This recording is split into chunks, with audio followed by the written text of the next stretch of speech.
record button now. Okay, it says starting recording. So yes, hello. What's up, everybody? And welcome to Extreme Rules. Extreme Rules review. A lot going on this show tonight. It's a lot to say about this show, from surprises, returns, an overall pretty good show and whatnot. But first, before we get rest of the intro, let my two co-hosts introduce themselves today as a part of this review. Go ahead, bro. All right, yeah, my name is Caillou, aka Straight Face 40. Um, yeah, thanks for having me on this reviewing Extreme Rules.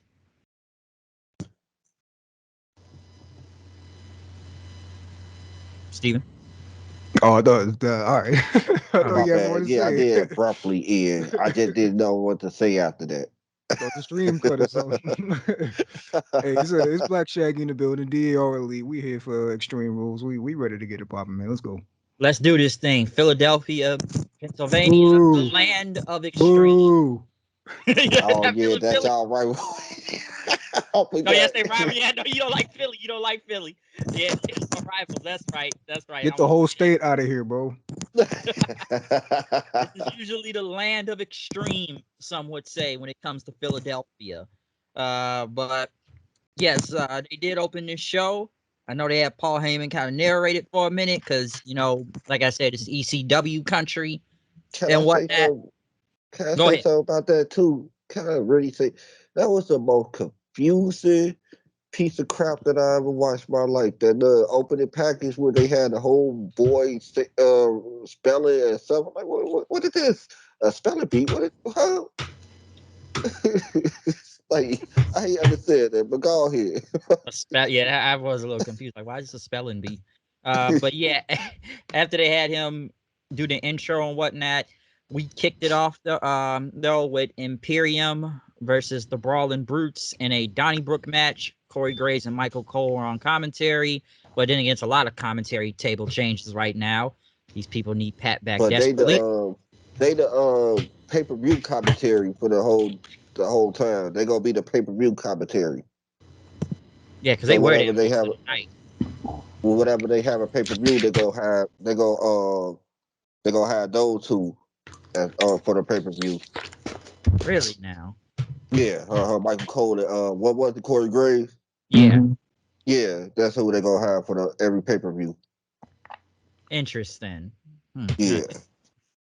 I say because they would have switched over to was Barrett out there tonight? No, Nah. no, it was just those two. Huh. Just those two. 2-man booth. Yeah, that is Beautiful interesting that though. he I did love that. it. I love I it. thought they would at least rotate from Raw to SmackDown when it came to the Raw and SmackDown matches. I guess that's gonna be your Raw and SmackDown because they're both representative. Because ain't Corey Graves still on Raw, right? Yeah. Yes. Yeah, and then Michael Cole on SmackDown. So they just took one for one. Had your color commentary and your color commentary and and your play by play. So that's how they did it. Huh. Interesting decision then. But yeah, this Donnybrook match, Imperium, the Brutes. Man, where do I begin? This was a brawl. This was a hell of a fight. Even though we kind of literally saw it somewhat 24 hours beforehand with the Intercontinental title being on the line with Sheamus and Walter out there, which I kind of question now. Like, I wonder why they just didn't do the Intercontinental title match on Extreme Rules. And I think they wanted to be. This was a wake up match. Oh, they woke everybody up. Like I ain't say they wasn't woke up, but my goodness, man, they started hot. They started hot, and this match started everybody off hot. I actually think the match order did this card a disservice because I feel like Yeah, I did. seeing how this match was going to be that huge, chaotic, brawl, everything balls to the wall. They should have put this later on to kind of wake the crowd back up, and they should have put that I quit match probably first because that joint was like 30 minutes, and Yeah, that went on a while. by the time we got to the main event, like the crowd was spent. They didn't care about that. They just wanted to see Wyatt. So maybe putting this match like later on to get everybody like, oh man, back into it, maybe Yeah, would it have would been have a woke better everybody idea. get back up. Yeah. Yeah. Because like they started off like super hot though and whatnot. Because this was a brawl, and they had like the little whiskey barrels out there and like the little bar and all that stuff, and everybody's just crashing and everything. So it's like it's a giant, massive brawl out there, and the crowd ate every single bit of it up and whatnot. And Yeah. like I said, this was like I said, this was fun to watch and whatnot. Like just everything, just from weapons being involved, the shillelagh back into play and whatnot. That was pretty big. The razor's edge to the announce table on Walter. Man. Oh yeah, with the Celtic cross, yeah, that was crazy. Crazy, dude. And, And and I liked one little touch of that razor edge when he was doing it. Where I like where people actually try to look like they try to get out of get out of moves and stuff. Like sometimes people just look, they just stand still. Like, oh my gosh, I'm in this move, I can't get out of it. It's like even at least Walter tried to swing his legs and make it look like I'm trying to get away, and then he gets slammed on the table. And like that was a good little touch, I guess. Just a little tiny little touch. It's funny you To say it. that because more on that in the next match. Yeah, I know, oh yeah, no, exactly what you mean. definitely. Because Sheamus did hit the Celtic cross, and then he ended up hitting a bro kick onto Vinci, as they have the Holland and Dunn hold him up so he can get the bro kick on him. Which I know he didn't hit the bro kick on Walter to get the win, but because they're gonna save that to whenever which I'm assuming he will beat Walter for the Intercontinental He title at will. some point. And I do believe he will, because obviously they weren't gonna do that on SmackDown like 24 hours beforehand and whatnot. Because like I said, like we're gonna see these guys back again the next night. I don't believe they did that Intercontinental title match just to get ratings for SmackDown, because it was the quote unquote season premiere and all that stuff. So like Sheamus and them had to get the win back tonight. I mean, I feel like the only reason they wouldn't do the title change on Smack, because they could have, but They I could feel have, like the only right. reason they didn't is because if you were going to do it this soon, then you could have just did it in Cardiff. Yeah, there we go. Yeah, True. you would have waited 3 weeks later to try to get him the title already. It's already been like almost a month past Cardiff, and you gonna wait until then, just to give it to him on a random SmackDown. No. Right. Yep, because it's like the third time now we've seen them get involved now and whatnot. I know this wasn't a one-on-one in this case, but like I said, they were still out there because we saw them 24 hours beforehand facing each other. So they That's why basically most faced of each that other again. match. That's why most of the matches. I mean, most of that match last night was surrounded around The the rest of them. tag team, right? Walter and Sheamus had a little spots every day. They big spots like the broke. I mean, not the broken. They all jumped Walter. Then they put him through the table. Those little spots and stuff. But other than that, it was mostly surrounded around Pete Dunne and them. Which it was a nice little touch to it. I'm like, man, this match had my attention. I ain't gonna lie to you. I was like, oh man, they beat the hell out of each other. Oh yeah, it was a That's brawl. all I They was wanted to hitting see. hard. They was hitting hard out there. So it was a brawl. It was just chaos out there, just like hella chaos and everything. So I thought it was a hot way to kick off the show, which like I said, just ate the whole crowd ate it up and whatnot. So I enjoyed it, but like I said, this is gonna lead to Sheamus at whatever point in time, gonna get the win over Walter for the Intercontinental title. Is WrestleMania too far away for that to be when that happens? They could do the Survivor Series. Yeah, sure. I could see that, because Mania, true, that would probably even be a bigger win, but I mean, but yeah, I'll try to do it at Survivor Series because it's already I think it's already getting to the point that we need to for the good guys to go ahead and just win this feud at the end. yeah, so like I could see that, but yeah, Sheamus and them getting the win, hot way to start off the show. Next, I know they went to the Miz. I guess we're still talking about his big birthday celebration for Raw, and he wanted to talk to Triple H. And then he ran into the, Philadelphia mascot. I think his name was Gritty and whatnot. Gritty, yeah, the Flyers mascot. Yeah. Yeah. And basically, I guess he thought it was Dexter Loomis and another, costume and whatnot. And basically, I guess he tried to throw Miz a shirt or something, and Miz didn't want to deal with it, which, this is going to happen periodically throughout the night with the Miz. But I'm kind of getting to the point where it's like the Miz Dexter thing is just getting repetitive now. I was It's like finna the say, same man, thing. you can pack all this up into one little block right here. We ain't got to. Yeah, Right. We let's ain't go even over it got to right keep now. on going Let's through. do it Right. right We now. We don't. don't need to Right. keep We don't jumping even back. have to keep on segment after segment to the point that hold on, nah. We Like you know how it said, we could wrap it up in a whole little box throughout the is. night. We see it throughout the night, and then Miz is just telling the dude to leave me alone and leave me alone, and he ends up beating up the mascot, and then Dexter Loomis just ends up again choking him out. So this is like what, the third, fourth time now? It's just getting Yeah. repetitive at this point. Like it's Yeah, been get it repetitive. a few weeks now. I don't know what the hell happened to Champ, but he just disappeared all of a sudden, and I'm just like, where is this going now?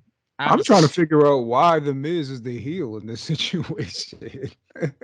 Yeah, man, Price. Did I tell you? Did I say that a couple of weeks ago? I said the same thing. I don't understand how the Miz is the heel in this situation. Like the Miz should not be the heel in this situation because of the simple fact that it's a sulky him.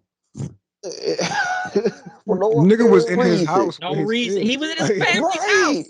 He was in his come on, man. So that go with if it was real life, you know what I'm saying? If it was real life, if a sulking you and sulking in your crib with your wife and your kids, that's not a ha he situation. That's a somebody gonna die situation. facts. Like that's not a funny situation here. But we got it playing out like it's a funny situation on the simple fact it's the Miz, so we don't care. Like, oh, it's the Miz, he getting beat up, you know. And it's Yeah, like it's not even really that funny anymore. It's just like, okay, it's the same thing. Miz is on his phone, he gets distracted, and then Dexter just shows up behind him and chokes him out and just leaves him there. And then it's like, where is this really going anymore? Like it's almost like how it was on NXT. Him just going around stalking everybody, and what he tried to throw Roddy Strong back in a trunk back in NXT, and just the way thing, and now at this point it's just like, where is this really going now? It's I yeah. just What's I the what's the end game here? What are we I building think I to? did. I kind of figured it out last night. I like last night really was like the telltale sign of it. It was a comedy segment now. So I like, oh, we supposed to laugh at this. This what we supposed to do. Oh, we supposed to laugh at the soccer man sulking somebody. Oh, this ain't a laughing situation. I was thinking last night. Because I'm by myself last night. I ain't had, Bryce know I usually have my brother and my cousin watch it. We all watch it. I was by myself last night. I'm just looking like, you supposed to laugh at this? This ain't funny. This ain't funny no more. the same Facts. fucking thing.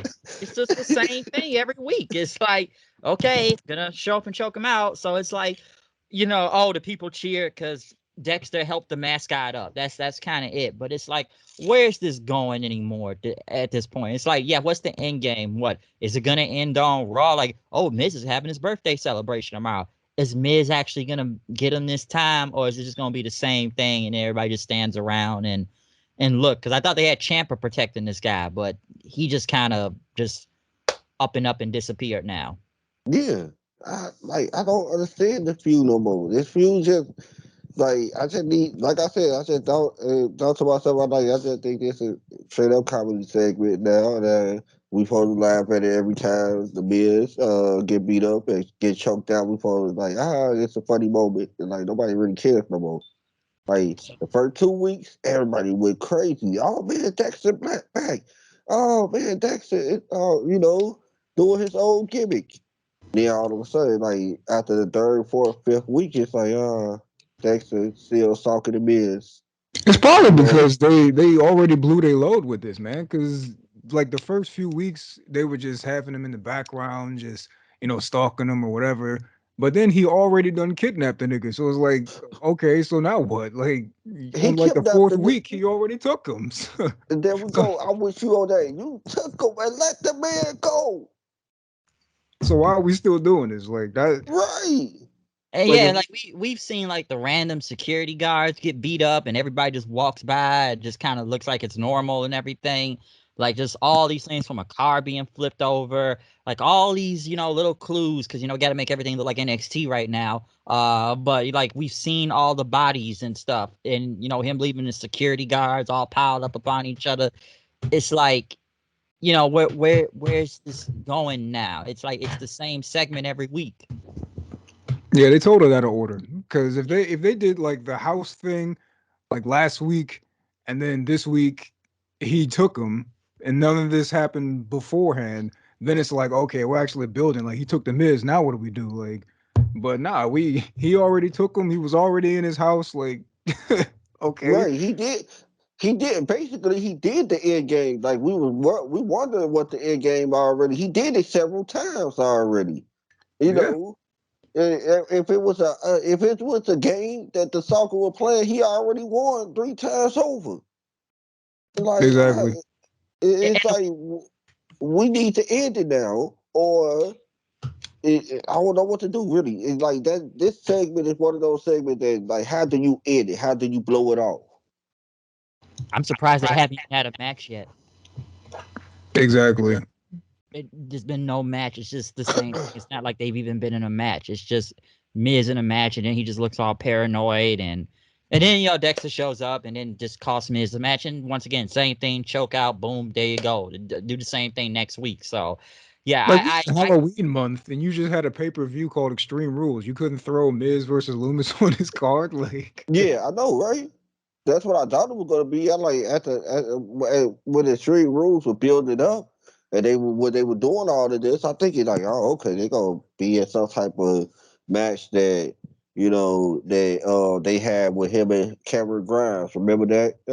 Little spooky house joint. oh Yeah, I yeah, think that they could have did one-sided something feud. like it, something like that. You wanted to do it, like I ain't think they wasn't going to be on the card at all. Fucking around with Gritty, like. Right. Like a damn mascot. Like, are we serious? Like, oh God, y'all, for real, let's stop this. Like, they kept on just cutting back. Like, Miz always in these segments that it's always a cut to segment of pay-per-views where, oh, we gotta cut to the Miz again, see what he doing. Like, nobody gives a damn what the Miz is doing. Facts. No, I don't. It's So the Miz at the end of the day. So it's They all what like well how we stop acting like this? The Miz is just some type of like I don't know, man. How WWE like I ain't saying the people should just shit on the Miz like oh man the Miz just this garbage dude like he got accolades and stuff, but at the same time it's like the Dolph Ziggler effect like yeah you can have all the accolades in the world but we just don't care. they could have had the Miz and Loomis match on this show to build to Loomis versus Champa, and then we can get that ball rolling for the next cycle of pay-per-view cycle. But it's like, nah, we just it's just more comedy garbage, and like that's just what we doing, man. Like, okay. Uh-huh. and Champa just we don't even know what happened to Champa. He just Oh, people gone. thought we was gonna get out. People thought we was gonna get rid of the comedy stuff with Triple H left. Huh? Yeah, I you mean, thought Triple H wrong. came in. You thought wrong. This nigga, we gotta remember this is DX guy. Remember, he the comedy stuff with DX. You gotta remember that. So he not too far away from that comedy stuff like Vince. Yeah. Plus, I mean, there was plenty of in the latter half of it, comedy stuff in Black and Gold NXT. So I don't even know why people would think that. Like Right, why people would think there was gonna be no comedy stuff. Oh no, it gonna be plenty. involving this nigga Loomis. So Right. Yeah, yeah, Right. it did. It did. Right. The way you gotta remember that. The way like he said, the lighter half with everything we're about to go into 2.0. The way with the whole comedy segment Like every you said, week. the whole feud with Cameron Grimes, that entire thing was comedy. The whole feud Comedy. with the whole feud with Roderick Strong. Remember, he threw him in a trunk and kept trying to go after the Undisputed Era, and Roddy was all scared because like he's gonna throw me in the trunk, and they had him go see a psychiatrist. And Which was Kyle O'Reilly. the psychiatrist Kyle O'Reilly, and then he started running. They said, "Come back, Roddy," and he's like, "All right, now what?" Well, let's go back to the Performance Center. Yeah, I don't know why people thought we weren't getting comedy. We're just getting different comedy. So Actually, you probably can hit or miss comedy. They're kind of, you probably can laugh at this type of stuff. You see, with Vince, it was like, yeah, Vince, ha ha ha. You get with that fake laugh, like, like, come on, Vince, do you think this was gonna be funny? It worked with the street. The only time I thought it was really funny when it was with the Street Profits and the Miz out there in one segment on Raw, and I thought it was hilarious, given that Miz was like, "When I put my hand up," and then Dawkins just gives him a high five, like high five, man. I thought that shit was funny. Yeah, but I think it was just them. They could have been riffing. Right, they could have, right, because you could get them all of them were just freeway with that. You could give them a lot of leeway with that. They can make it work. So like they're actually funny, but yeah, they need to end this thing. I hope on Raw soon, because I'm like, I just don't know where it's going anymore. It's just getting real old now, so they need to get rid of that. But next though, we move on to the SmackDown Women's Title. Liv Morgan, Ronda Rousey. Match of the night. Oh boy. Ronda Rousey with the gi judo Jean LaBelle and whatnot. And man, this was rough watching. It was rough. I want to tell y'all this. Go ahead. Remember me and you were texting each other. Remember you was like, "Oh man, these light back shots," and I'm like, it would be every time my non-wrestling friend, my non-wrestling watching cousin, like he watching sometimes with us, but it ain't like he watching it all the time. And he came in and he saw these light back shots, and he just looked at me, and I'm like, I don't know what to. I'm like, then he just said this one line. I knew I was going to say this throughout the podcast, but he said this one line. Not everybody cut out for this wrestling stuff, cuz. It's either you good at it or you not. And you know who he was saying that to? Saying that about? Liv Morgan. No. He said, not everybody, and this is a person, like I just described, he don't watch it this every week, like how we do. So if a person who don't watch it every week look at this and say, man, cuz, this not everybody cut out for this wrestling stuff. I know, right? Let me break this show down though, because look, I actually don't dislike Liv Morgan as a presence on TV. I don't, right. I But agree with you, bro. I don't hate Liv Morgan or anything. She got a place on the roster, and it's not top women's champion. Like if you put her in a tag team and she's in the tag team division and they doing anything, they can cook or whatever. But when you put her as the face, the top woman, meaning that she's the best in the division, and she's going against legit killer Ronda Rousey, and this is what y'all coming up with. This is not where she should be on this card, bro.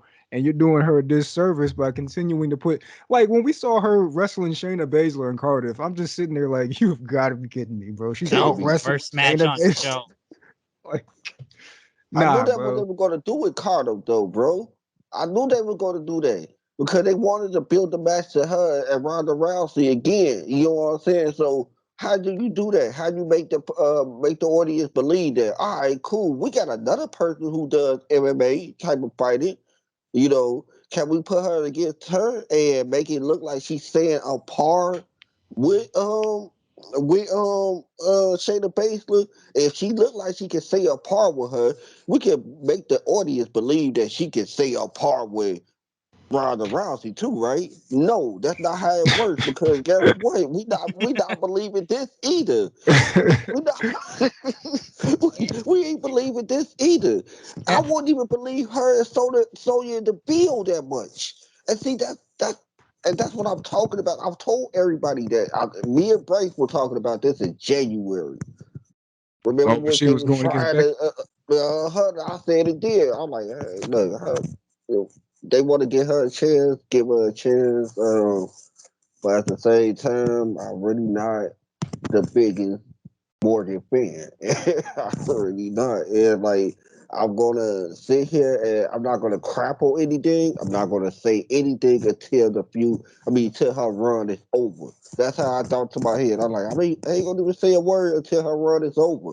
And I want to see everybody who champion for her. I want to see how they felt about her run. And of course, everybody didn't feel like this run was good.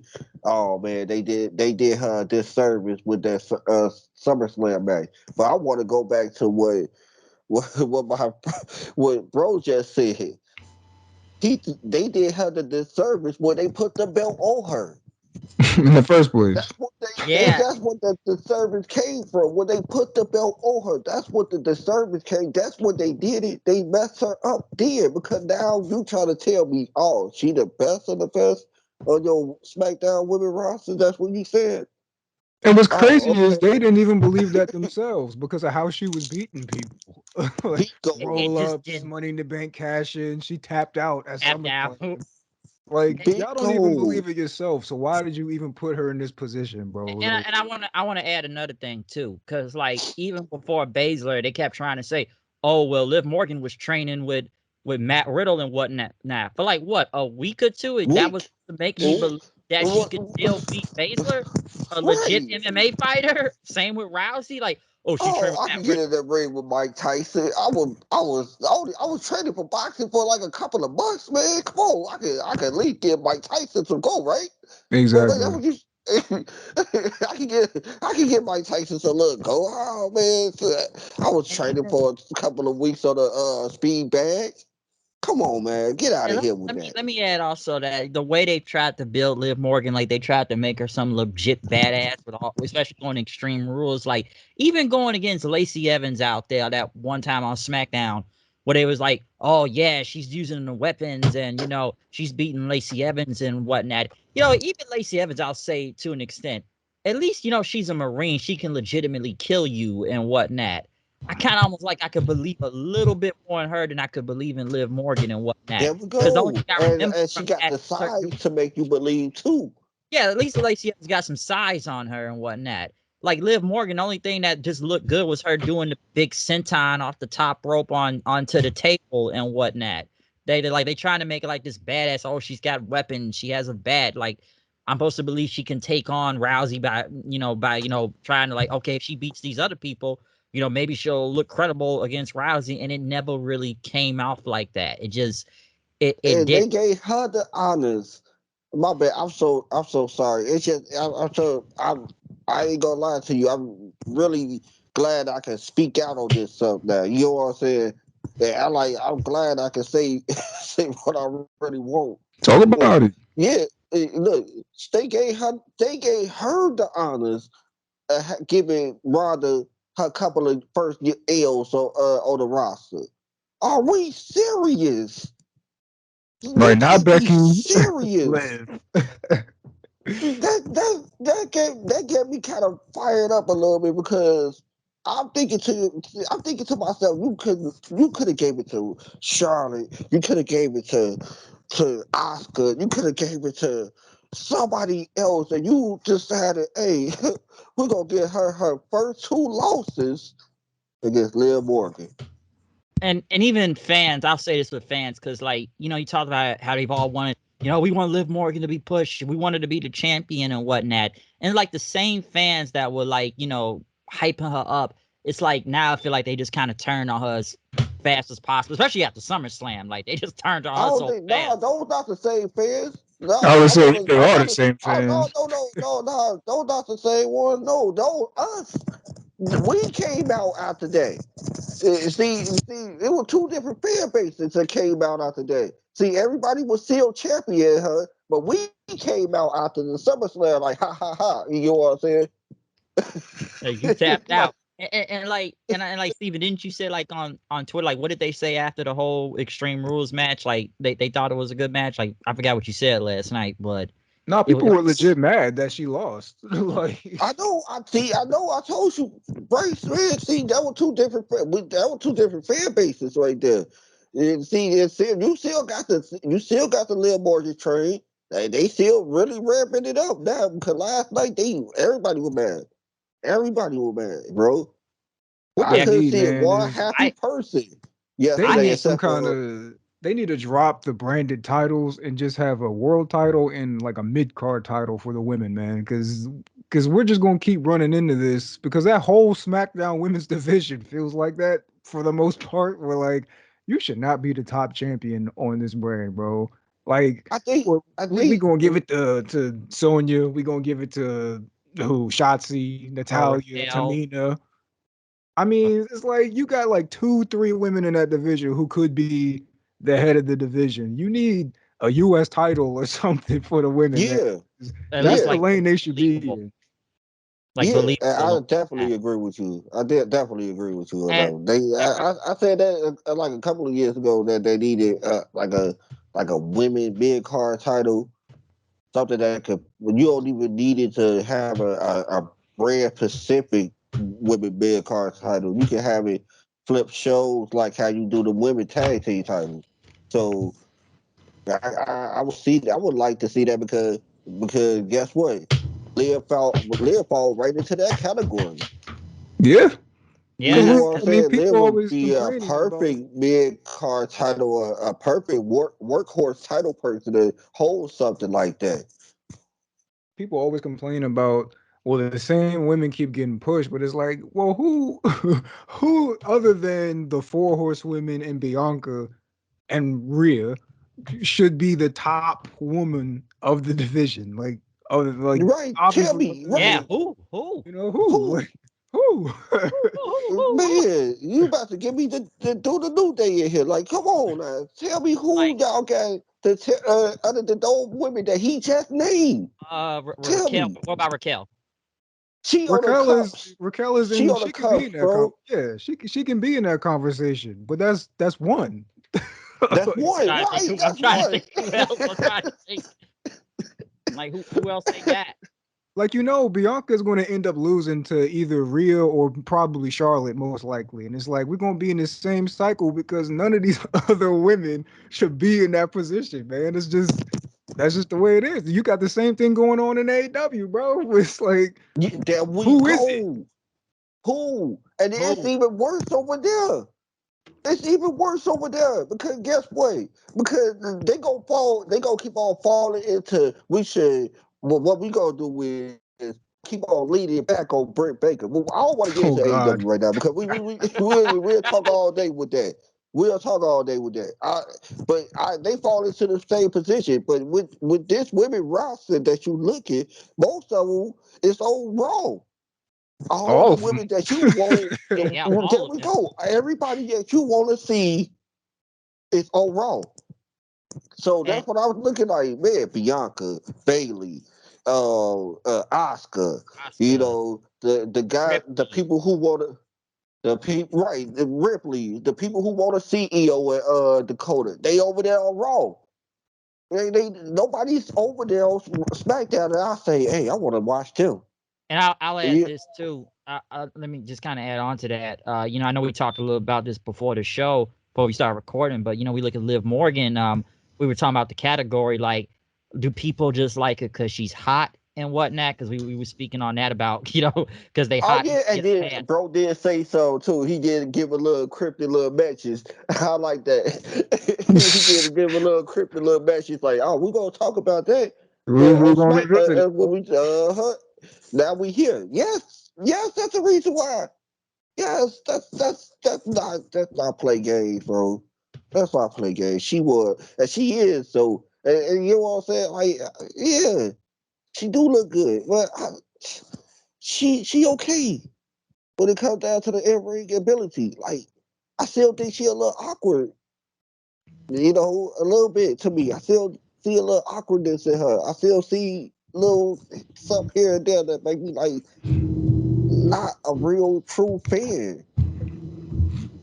Because like like it's you got a point there. Because I'm like, it's just okay with her out there, and we said that with several names. Like, okay, are we pushing because you good, or or it's because you look good and whatnot? Because I know she didn't show up till later on the show, like in the crowd, but even with Nikita Lyons, we spoke on a little bit earlier. It's like, what are y'all really pushing up for NXT? Is she really that good, or is it because she just has ass? But here's the thing with the Kid Lions and Liv Morgan. I could push the kid as a powerhouse. I could She does push that her stuff. as somebody who could rip through the whole division with off of sheer power. You know what I'm saying? And she a legit shooter.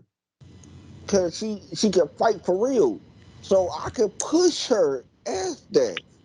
I understand what you said because we all agree with that when we was before we recorded. But I can't do that with Liv. She doesn't even have like back in the day when they were hard pushing Alexa Bliss, and I was not a fan because I didn't think she was good. Oof. But at least with Alexa Bliss, she had the thing that could take her to that level, even if not being the in-ring ability, because she was There really the we only go. woman with the character. She was the only There one we who go. was really good on the mic. But you don't even have that with Liv, bro. Like I'm just sitting here watching it like what's the character? What's the in-ring work? What's the one thing that's gonna make me gravitate towards her that you can't find in somebody better? Like, what is it? Because all these Most of people going crazy. I'm just like, well, why? Why? and I feel like most of her promos look like she was about to cry half the time. Yeah. Yes, that's what they wanted her to be, that baby face that, oh, please, and I'm gonna be the most I'm gonna be the most I'm trying to find a word. I'm gonna climb the impossible ladder. I'm gonna The make everybody underdog. believe I'm the underdog. I'm like, no, that's not. I cannot get behind that. You know what I'm saying? Like, not everybody can be that plucky, that underdog. Like, man, we gonna get behind. Rey Mysterio, basically. Everybody ain't got that charisma and that charm to be like, yeah, I'm gonna get behind Ray no matter what. Yeah, he got an uphill battle against the Great Khali, but I hope he wins. Like, we still hoping that he wins. You know what I'm saying? Like, And I then know it's he what's going against crazy Mark about that. Henry. What's crazy about that is that's how they were booking her, and then like 3 weeks later, she's like, "Yeah, Ronda, I pinned you twice." It's like, okay, wait a minute, what are Wait we a second. doing? How about whoa? When Is she this supposed to be when plucky these dog, or is she serious? I can fight Ronda Rousey. there we go. I thought the same thing too, bro. I'm like, hold on, wait a Yeah. second. Where these balls come from? So you put Lacey Evans through a table, so I'm supposed to believe you could fight Ronda Rousey? Like, what are we doing here, bro? Like come on. And I just looked at that whole match. Like, I did not care watching the match. I was like, I never believed Liv Morgan was ever gonna beat Ronda Rousey to begin with. And then they just had what? Oh, Liv Morgan never tapped out. She passed out when Ripley put her in the submission. And then they had like what, Liv was smiling then, kind of like after the match. All right. I, that was the best part of the match to me when she put on that move. I was so excited. I was like, what is this move? What is this move? This look good. What is this? Somebody tell me what this move is. I was so excited because I was looking at that move like, man, this move is cold. Ronda is twisting her. What is this move? What's That's crazy? the best part about it. We spent like 20 minutes just saying why she shouldn't be in this position. We ain't even really talk about the match till Yeah, we now. really Like, did. Because there's nothing to say about the match. What you want she to was talk about? ass. Yeah, It was what you want to whatever. talk about? That's really what I wanted to talk about when it came down to this match was talk about the run. Really, this match was like as I was watching it, I told you with my cousin, he sat there and watched the whole match with me too. And I sat there and explained to him why she is in this position and had to, I'm thinking like the whole time, I'm like, if she retains, it better be because Charlotte came back and big booted Ronda Rousey or Bro, I said the something. same thing to Bryce, bro. Yeah, he did. He said it That's like, it. unless Charlotte's gonna come out. All right, that's the only time I said her retain. But if she loses, it's because Ronda Rousey was a legit. They had to book Ronda Rousey as a legit killer. Yeah, that's exactly what they did. Yeah, and You know, that's the thing. It's like Rousey won. That's just kind of it, because it's like I said before. I just never believed, you know, Liv was never gonna beat Ronda. Like, unless it was gonna be some screwy finish that happens, like you said with Charlotte, then that's the only way I was ever gonna see it happen. I was just telling my cousin the whole time. The whole time, I was like, oh yeah, well, yeah, because I hoping Charlotte come back. Well, yeah, I'm thinking Charlotte gonna come back, and I constantly was saying that, constantly saying that. I'm saying, give the belt, but even I'm saying, like, if it's gonna be Liv versus Charlotte, then I'm like, please just give Charlotte the belt back. I don't care. Just Hey, give it back to her. that's messed up. At least I can We did a believe in whole Charlotte. 360 now. We did a whole 360. Like, once we figured out, like, oh nah, look, just get the belt to her if this is gonna be the case. Hey, that's what Bryce said. I ain't say that. That's what I'm saying. I'm with him too, though. Because look, at this point, like, if you would have, all right, then cool, all right. Now we're gonna give you that ultimatum. It ain't even a choice. It's an ultimatum. All right, Liv or Charlotte. And that's the only two people that you got to. Ain't nobody else. Liv or Charlotte. That's crazy. Right, there we That's go. crazy. There we go. Going Charlotte We're by going default. straight to Charlotte. By We're going default. straight to Charlotte. I don't care. 15, 20 time champion. I don't care. Just give it to her. 25, 30 time champ. I don't care. And if it was going to be that, I think the fans will be the same way, though, bro. The same way. Yeah, that's how I look at this whole thing. So I'm assuming that I don't know they're gonna do a rematch with Ronda and Liv. I don't really want to see I it. hope Just not. Please, please, see Ronda go to the next no. person. All right, then. Give it to us on SmackDown, then. Skip it. Yeah, Throw sure. away SmackDown. Just do it on SmackDown. We're going to do a rematch. Do it on SmackDown. Don't wait. Just get it over with. I don't want to see another long feud to the next pay-per-view. I just don't. I don't want to see that. So like that's the only thing I can see, and just move Ronda to whoever else is on the roster, even if Charlotte returns, just move to whatever. So that's how I look at it. Well, the next show is the Saudi show, right? Yeah. So they could easily plug Ronda versus Charlotte on that show because that's pretty much the show to just do big shit. So Right. Do stuff that they want to do without the crowd hijacking the show. right. I see that. I see that too. You know what I'm saying? They doing something like the crowd, if they would have did it in some type of city like our city, you got Baltimore for bro over here or Chicago for us, we will go to hijack the show if we see Logan Paul versus Roman Reigns. We hijacking that. Oh yeah, nobody We wants to see that. hijacking that show. That's why they said, "Hey, we just gonna send y'all over there in Saudi Arabia. Because They them gonna niggas cheer don't for know no better. everything. They gonna cheer for everything." So Them niggas don't know you no know better. what I'm That's saying? why they don't know no better. They'll Spoon take fed, anything bro. and cheer for it. Shit. You know what I'm saying? That's I know. I started noticing that once they like some of the matches they had put on. I'm like, wait a second. Y'all know better now. All right, I see y'all WWE. We're gonna have y'all the matches that I want to put on that the fans don't want to see, but we want to see. We just gonna throw it over there, and y'all gonna watch it anyway because y'all gonna go on to the network or Peacock and watch Saudi Arabia except for me, but watch the Saudi Arabia show. Blood Money 10. Blood Money 10. I haven't watched one. I swear to you, bro. Bryce can tell you. I haven't watched one Saudi show, not one. You know what I'm saying? I I just watched feel like that. in terms of legally, I watched the first one. I just felt like it's one of those shows. It's like it's serious. They try to make it canon now, but I just still look at it as a super glorified house show.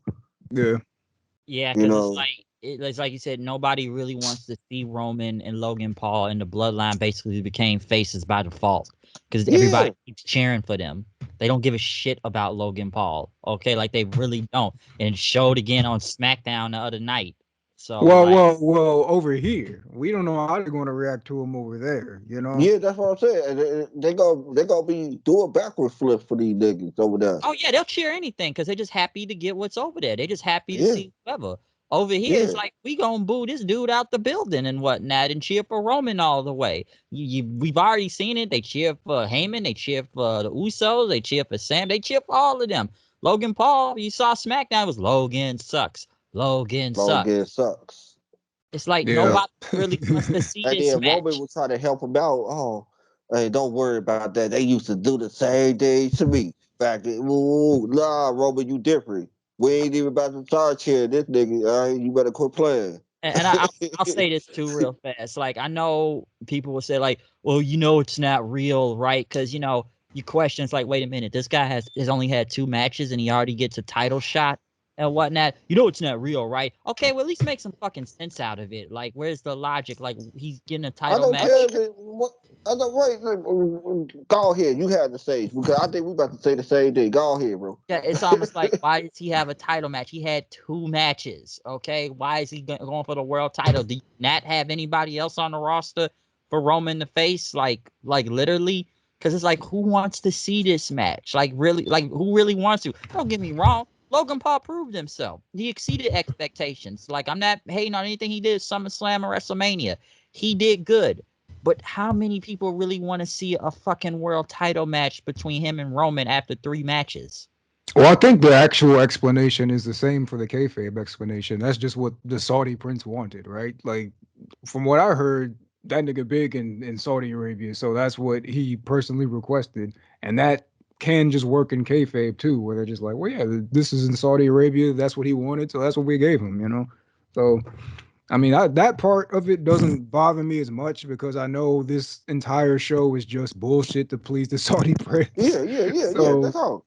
you know, it is Yes, what And it that's is. what I was trying to tell you when it first happened, Bryce. When I was me and you were first talking about it, and I was already like, I don't really don't care because I already know it's just a BS match. I don't care. It's a throwaway yeah, it's like match. we know Roman's Uh, gonna win. Like it's when like, like I don't. It don't bother me as much. You know what I'm saying? It's like, okay, whatever. I'm not gonna watch it, and that's how I feel about it. yeah, because Facts. like I say, you can't take it seriously. Like say, who's gonna win. So it's just kind of whatever. It's just kind of funny to me that it's actually happening. I just look at the crowd reaction on SmackDown. I just think it's hilarious and whatnot that they booed this guy out the fucking building because they don't care. Okay, like people generally do not like the Paul brothers. I don't know which one is better than the other, but it's like what the other one's fighting Anderson Silva. It's like it's just funny to me at this point. So that's how I look at it. But let's move on to the next match though. All right, Drew When McIntyre versus Killer Kross in a strap match. I This ain't gonna lie to was you, rough. I felt like in this some was man, look, it was like it was rough to watch, but it was really was still like it felt like the more grittier out of all the matches. It didn't feel all pretty like all the other matches. You know what I'm saying? It didn't feel all pretty and all sagey and stuff like all the other matches. It felt more gritty. Like these niggas were just going in business for themselves and they said, hey, we're gonna do what we want to do out here. It's just that's how it looked to me, except for the little parts when Scarlett came in and they had to shoehorn her into the distraction parts. But it looked rough. Don't get me wrong, but I kind of would dig at this kind of rough looking stuff. Ain't nothing wrong with that, man. Hey, like what you like, bro. And you feel what I'm saying, right? Like it was rough looking, but it fit more the sound that they needed, for Kross and Drew. But you know what was the part that really was really surprised me is how much offense Kross got. Kross was basically murdering this man. It's like, my goodness, like Drew had some spots in, but my goodness, it seemed like it was mostly Kross. And honestly, that's why I wasn't feeling it. Like, cause back even since TNA, since I've seen this man wrestle, any match where he's the one leading the match has just been the same thing. Like, it wasn't until he wrestled Finn Balor in NXT where I was like, oh, this man can actually have some good matches. And that's because Finn was the one that was the aggressor. Like he was the one going crazy. So he's doing all his crazy Finn shit. And Kross is the one that's got to figure out a way to, stop all of that. But every time it's a Kross dominated match where he's going to hit you, he's going to hit you some more, and he's going to hit you a little bit more. He might suplex you a couple times, maybe. It's just like this ain't it for me, man. And especially in this kind of match, it hinges a lot on the stories being told. Like if you compare Right. this to the dog collar match between Cody and Brody Lee, like the way they built that, it's like, oh man, you want Cody to beat this man, bro. But the whole feud is They've just been Drew getting dominated by punked out, Kross. bro. Yeah, Right. It's been Drew's just getting dominated bitched by out. And Kross. in fact, One-sided. he They've was been getting one bitched out sided. by Kross before I this think feud Drew even got it. started. Not to cut you, my bad. I'm so sorry. But I wanted to say this to add on to what you were saying, to put more gravitas to what you were saying. Yeah, Drew only had one time that he looked it good, and I think that would quickly was turned around a little bit because he remember that one SmackDown that he got the upper hand on Kross. Remember, I know y'all remember that one. It was like a couple of weeks ago actually. It was real recent. And that he got the upper hand on Kross. And I'm like, oh, okay, then he finally got the upper hand. But this past week right here, it looked like Kross got the upper hand again. I'm like, oh well, I guess we gonna have Drew win on Sunday because Kross been whooping his ass throughout the whole feud. So I guess Bro, I Drew said gonna the win. same thing to Bryce, bro. I've been saying it Yep. for weeks. I've been I saying, look, Kross has been dominating this dude consistently week after week. So that you'd think that means Drew's gonna win at the pay-per-view. But at the same right. time, this is Cross's first pay-per-view match, so he shouldn't be Right. losing. Yeah, he Do can't you really want lose. him to lose?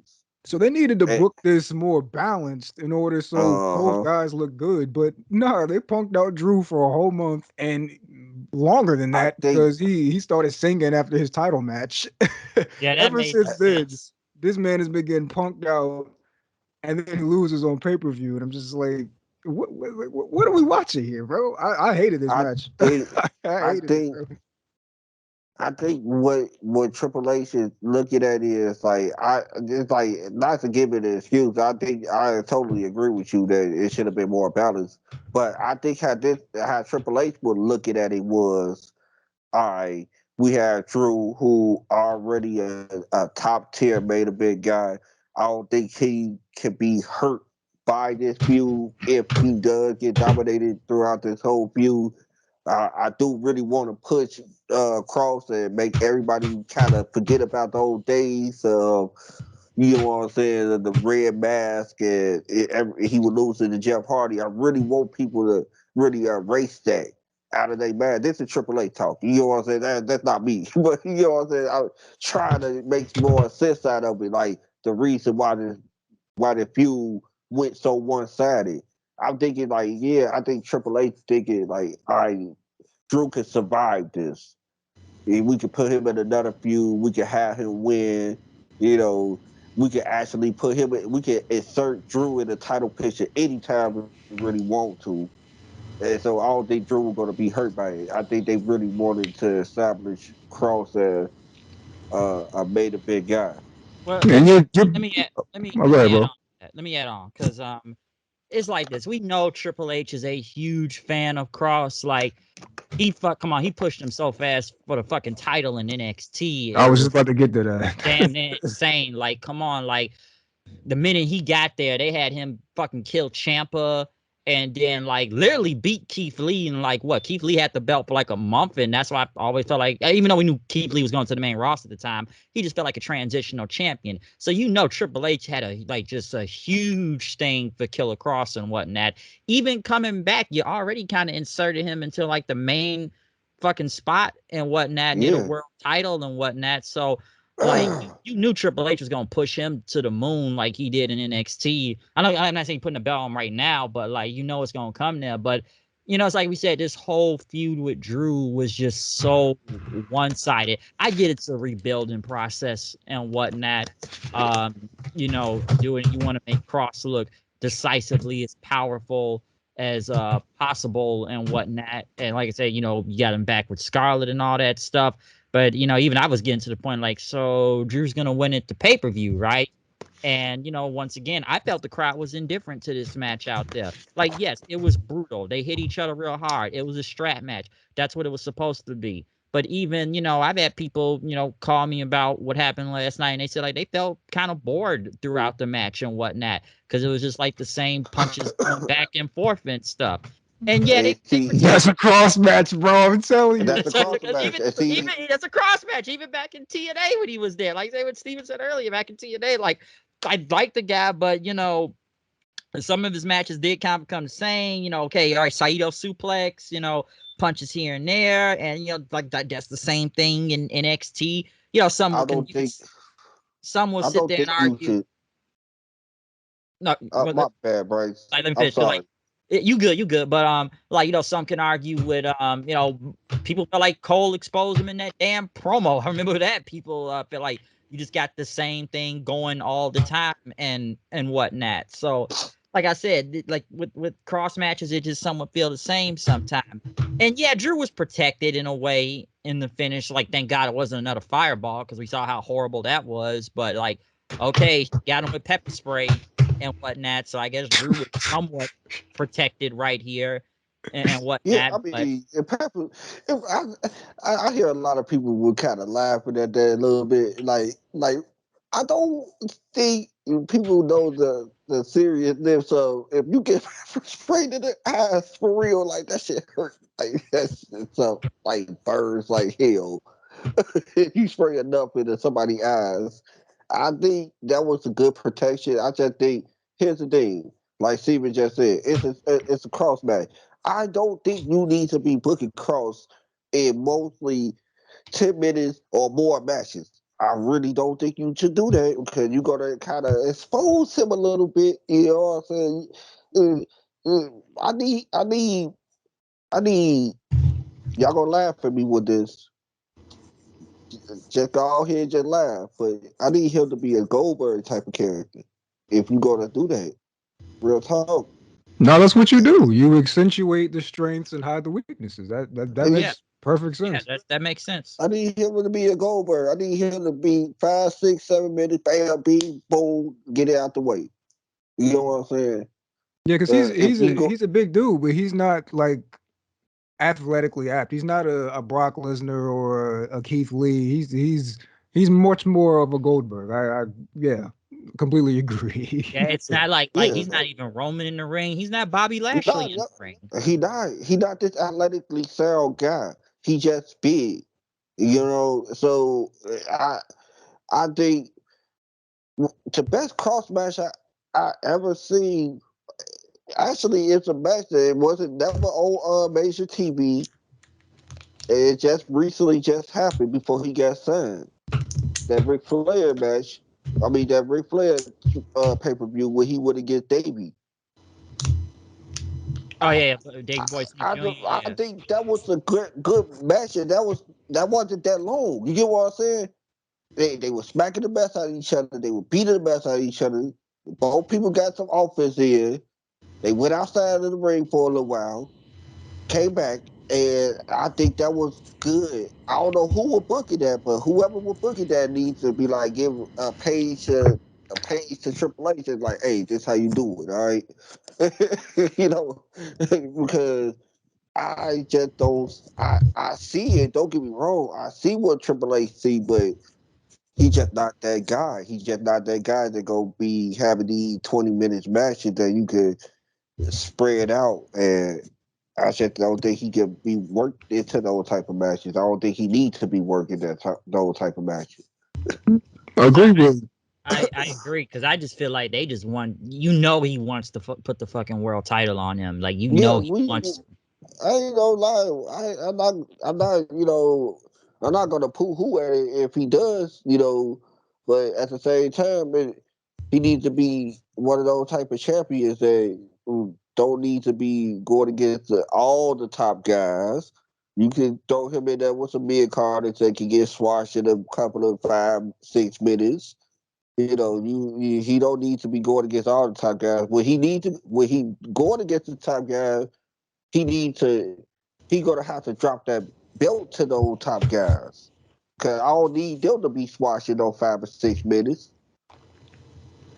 Yeah, I don't disagree with anything y'all said. My for this match, my main problem with it is that Drew should have led the match. Like at the very beginning of the match, when Kross refuses to put the strap on his wrist, Drew should have just rushed the dude, just started whooping him. Like, and then we get our match started like that. Like that's this man just clowned around for like the first 3 minutes of the match. I'm like, bro, Drew, you've been wanting to kill this man for a month now. Just go after this man, bro. And Yeah, then the match just goes on and on and on. And Kross is beating him up, and I'm like, this is not what you need from a Drew match, dude. The dude who is athletic and all that should be leading this match, bro. Like, and then it would make even more sense as to why Scarlett would feel like she has to cheat at the end of the match if there Drew we was the go. aggressor. Yeah. But There we go. you There want to you have the Because man get whooped the whole with her match, cheating, and then like, come on, man, like. her cheating, all it did was just another way for Cross to get an upper hand. They just could not find another way outside of that for Cross to get the upper hand other than Scarlet cheating. It's like, why did y'all didn't book anything other than like her just cheated every 5 or 6 minutes just to get crossed over? Just like you could have had him throw something, like or hit him with something, or throw him against the barricade, do something. Like Scarlett cheated constantly. That's what threw me out. Some of that. You know what I'm saying? Like I said, I was enjoying it, but I knew every time, like, all right, Drew in the lead for a minute. That means Scarlett going to end up cheating right about now. Boop, and then that's happened. It's like, yeah, it's called like it right there. yeah, it's like I knew it once I saw the pattern. You get what I'm saying? Yeah, with the week of big meaty men matches, we got Cage and Wardlow. Then we got Gunther and Sheamus. This was easily the weakest one for me. Yeah, of course, of course. Yeah, I Yeah, agree. of I course, agree. of I course. I agree, I agree. definitely agreed on that. So like that just kind of, like I said, and you could see how the crowd was even kind of deflated and did not really Yeah, they put a was. lot of I heard a little enthusiasm couple of for that. pin drops. Yeah, they were quiet, like they did not care. So yeah, I don't know where Drew moves on after this, or Well, cage match, right? That's where natural Right, progression to keep is. Scarlett yeah, out cage match. out. You know what I'm saying? To keep Scarlett out, keep Scarlett away from the situation. So I yeah, a cage match will be a good one. Yeah, because like you said, like she'll just get in, just do the whole hit whatever. Like you said, this time it was pepper spray. Like so I was glad it wasn't another fireball because it's funny about the fireball thing. Me and Steven used to call him like, so like, is he a magician now or something like that? Remember, Right, Facts, bro. right. we call that nigga Before Kross a they magician. started letting us see how they make the fireball, we were supposed to believe these niggas was some magicians. You get what I'm saying? Before they even let us look at how they, flaming up the fireball and throwing at them, we were supposed to just think like these guys that came out with a fireball out of their head. Hey, he like, hold on, wait a second, how you do And my that? next guy will pull a rabbit out my hat. Niggas Right, throwing Hadoukens in the middle of a match, like, My bro. useless. right. Like what we supposed to do? What we supposed to think here? But yeah, that match was Yeah, it I was kind agree of with y'all. Don't get me wrong, I agree with y'all. I guess I'm like Triple H, man. Y'all can put me in that category too. I guess I'm marked for this nigga too, man. I ain't gonna lie. Hey man, So that's cool. I say like what you like, I'm bro. We not here to I'm agree. We just here to talk. yeah. uh Everybody's got a different I'm opinion. right. I am a mark from Cross. Ever since NXT, I ain't gonna lie to y'all, man. So y'all probably gonna see a little bit more like. Even though I agree with y'all, I'm a little bit more like, yeah, I still like it, but I do agree with y'all. Definitely agree, but yeah, definitely after that though, a match that did wake the crowd up: Bianca Belair versus Ooh, Bayley in a ladder match for Shit the woke Raw me up. Women's title. That's for a fact. man, did it woke me up, man. Oh my goodness, that was a good one. That was my favorite match. That was, Very my enjoyable. goodness. Hey, look. I am just so glad that we are past the part that we are questioning this girl. Is she over? Is she over? Is she over? Man, damn it! Well, can we just stop the questioning now? Can we stop questioning this now? Bianca She's or over.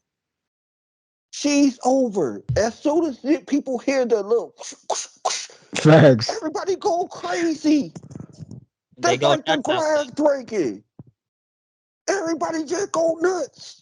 Because you even Like, said last night, you said she was almost like a superhero out there, damn near. did she? Man, I don't know if y'all seen it when they when they were doing the championship presentation, and they had that spotlight on both of them, and she just said it there like this little superhero type of person. I'm like, God damn, look at her. She looks Bro, shizzle. She bro, look every like time they zoom in on like little girls in the crowd with EST shirts on and all that, I'm like, bro, this is what it's all about right there, bro. Because that's Like, she what is it's a all. legit star. She is a She a star. legit superhero, bro. Top star. star. I was like, man, this girl here did it. And then I was like, man, we can't give that credit to no Triple H. We giving that credit to the father-in-law. All right, he the one who said I like the Bianca from the beginning before they even call her up. I'm like, man, at first when I read the report a couple of years ago, I'm like, man, quit playing. He ain't really into Bianca like that. You know, people just probably talking. You know, she ain't gonna get that big of a push when she get there. Well, somebody proved me wrong because Won the Royal Rumble, main event at WrestleMania. Yep. Mania, Talk about it. yeah. So he made her to us. He did it. He did it, and I'm like, that was good because she actually is. You know, she had some hiccups. You know, And yeah, in the as beginning. bad as it was at SummerSlam last year with the whole, Becky beating her a few seconds, just going through the whole story and her finally getting that big win at WrestleMania made it all worth it. Yeah, and I really do. And Becky have a part of this. Becky truly have a part of this. Ain't no ifs, ands, or buts about it. You know, I just feel like that we need to stop questioning this. I see a lot. I see a couple of fans are like, I mean, you know, if you They're don't like probably it, Liv that's Morgan cool. fans. You know what I'm saying? Talk about it, bro. See. I understand. Bryce can tell you with this, like, I kind of hesitate sometimes to go straight into that subject. You know what I'm saying? I do want to have some real evidence to go into that subject, but this some real evidence, and I understand what you said too. Like, Hey, we talked about it if before you the show, bro. Hey. don't, Bianca is just that great. She's just that damn great. Like I said, hey, she's super. right? I guess it wasn't because she has to overcome that. You get what I'm saying? That she wasn't the white girls with the booties, and you know what I'm saying? Talk about you, it. Hey. you know what I'm saying? She wasn't that. She wasn't. She didn't fit the mold for what they like, I guess. And AD's the same fans. I want to say this right quick. AD's the same fans that used to get on Vince about pushing lingerie models. But hold on, y'all cool, y'all okay and cool with the lingerie models that y'all like getting a push. You know what I'm saying? But it Bro, ain't talk about it. okay. It ain't okay when Vince pushed the lingerie models that he want to push. Oh, hold on, wait a second. She can't go in the ring, but yours can't go in the ring either. My man cooking right now, bro. And like, Get him. Get Cook, him. because bro. I'm like, that's what it is with Bianca, and that's exactly what it is with Bianca.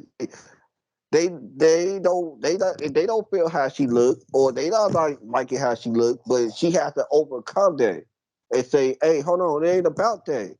It ain't about how I look. It's about how I could go in this ring, and y'all can't deny that. You know, in this ring, and y'all can't deny what I'm spitting on the mic because she can spit on the mic. Like man, like I think you just can't deny that, and I wish some of these fans would stop. Like I understand you can like who you like. Don't get me wrong, but it's sometimes when you know like a person and you give a whack excuse to it, I'm like, are you why you don't like this person again? I don't think that's a good enough excuse for me, you know, not to like this person. But yeah, I'm done. I'm done. Bro, I ain't got nothing to say after that. You was Hey, cooking, I bro. agree. You I said agree all my with you. thoughts. Hey, go in. I ain't gonna stop you. And that was it because you know, I've been going through. I was, you know, I've been seeing that stuff for the past ever since, you know, ever since her push really started. It was before the Becky day. It was at the Sasha day. You know what I'm saying? It was at that time. You know, when she was just about to get the title. And everybody's like, oh nah, what she getting the title for? She ain't. She don't really. She a knockoff Sasha Banks and all that stuff. I'm like, what the hell is this coming from? And that's A just Twitter knockoff talk, man. Sasha 'Cause Banks that reaction when she won the Royal Rumble, bro, like, was totally different. I know. I oh yeah, understand what you said. I understand what you said because I totally agree with you that it was totally different from the reaction of Twitter. just You get let what them I'm talk, saying? bro, because she out here doing what she need to do, man. So, yeah. Yeah, Cause yeah, yeah. I remember I popped big when she won the Royal Rumble. I was at your house. Yeah, we was there watching together, and Yeah. I popped big when she won the Rumble. I was like, let's fucking go. I Man, wanted I'm her to like win it this. twice, but that's another conversation. I'm like, hey, Honda, she still made the WrestleMania and won the title, so I had no problem with it. With Steven, like I did wanted her to win twice, but but I kind of figured like they could easily just insert her in anytime they really wanted to insert her in into the title picture if she didn't win the title. So I was kind of iffy with that too. I mean with the Rumble, you know, if she did win the Rumble, they could easily insert her in. it's funny you say that because then they gave it to Ronda. Like they couldn't just do that. Yeah, that whole Rumble was yeah, Garbage. I remember that, and I remember you got mad because they had Sasha in there for like at least like A 10 cup of minutes. coffee, bro. The cup of coffee, there was a cup of coffee. She came out looking like Sailor Moon and then gone. Which was the talk of the Rumble, bro. That was it, right? It was the Sailor Moon costume. Now, if that's the talk of the Rumble, that means your Rumble wasn't that good, now. Carmelina It- doing the splits. That's all people were right, talking about, bro. Yep. talk about. Oh, she can still do the splits. I've been Yeah, knowing she that. did I the seen splits, it. even though the camera missed the best part of the split. That I blame I their camera crew for that. I don't think they. I don't think that, Bray. I don't think they wanted to show that like how they did it back in the day. They They should. with all They her really booty. You should. know what I'm saying? And she They got was, more of it now, bro. yeah. It's more There you there. go. She got more It's there. more Like, ass there. all right. Yeah, that's too much for the kids now. All right, turn to Sasha Banks or something. Kevin Dunn ain't know what to do with all that, man. It was too much. It was too much. We It's all like, wanted to see it. I feel like it was somebody. If you go back and look, there's some dude that's holding his camera phone. Like he had the right idea. He was making sure he got video close up of it. Yeah, he said, I'm getting my angle. Forget Kevin Dunn, bro. He was in a good. He had a good seat that night. He definitely had a good oh seat. I don't man, blame. hey, we haven't got to the match. We talk about how good Bianca is. I mean, that's all you need to say for real, bro. Like, I mean, you broke it down. Like, her and Bayley was cooking, bro. Like, Oh yeah, most definitely. Her and Bayley would cook it, no doubt about it. Did anybody think that Bayley would go win, or they doubt I, that Sasha was going to retain? I thought she was I going mean, to not win Sasha. before Bianca was going to retain. Monday. I thought Bayley was going to win, but after they did what they did on Monday, I'm like, oh no, she got to lose, bro.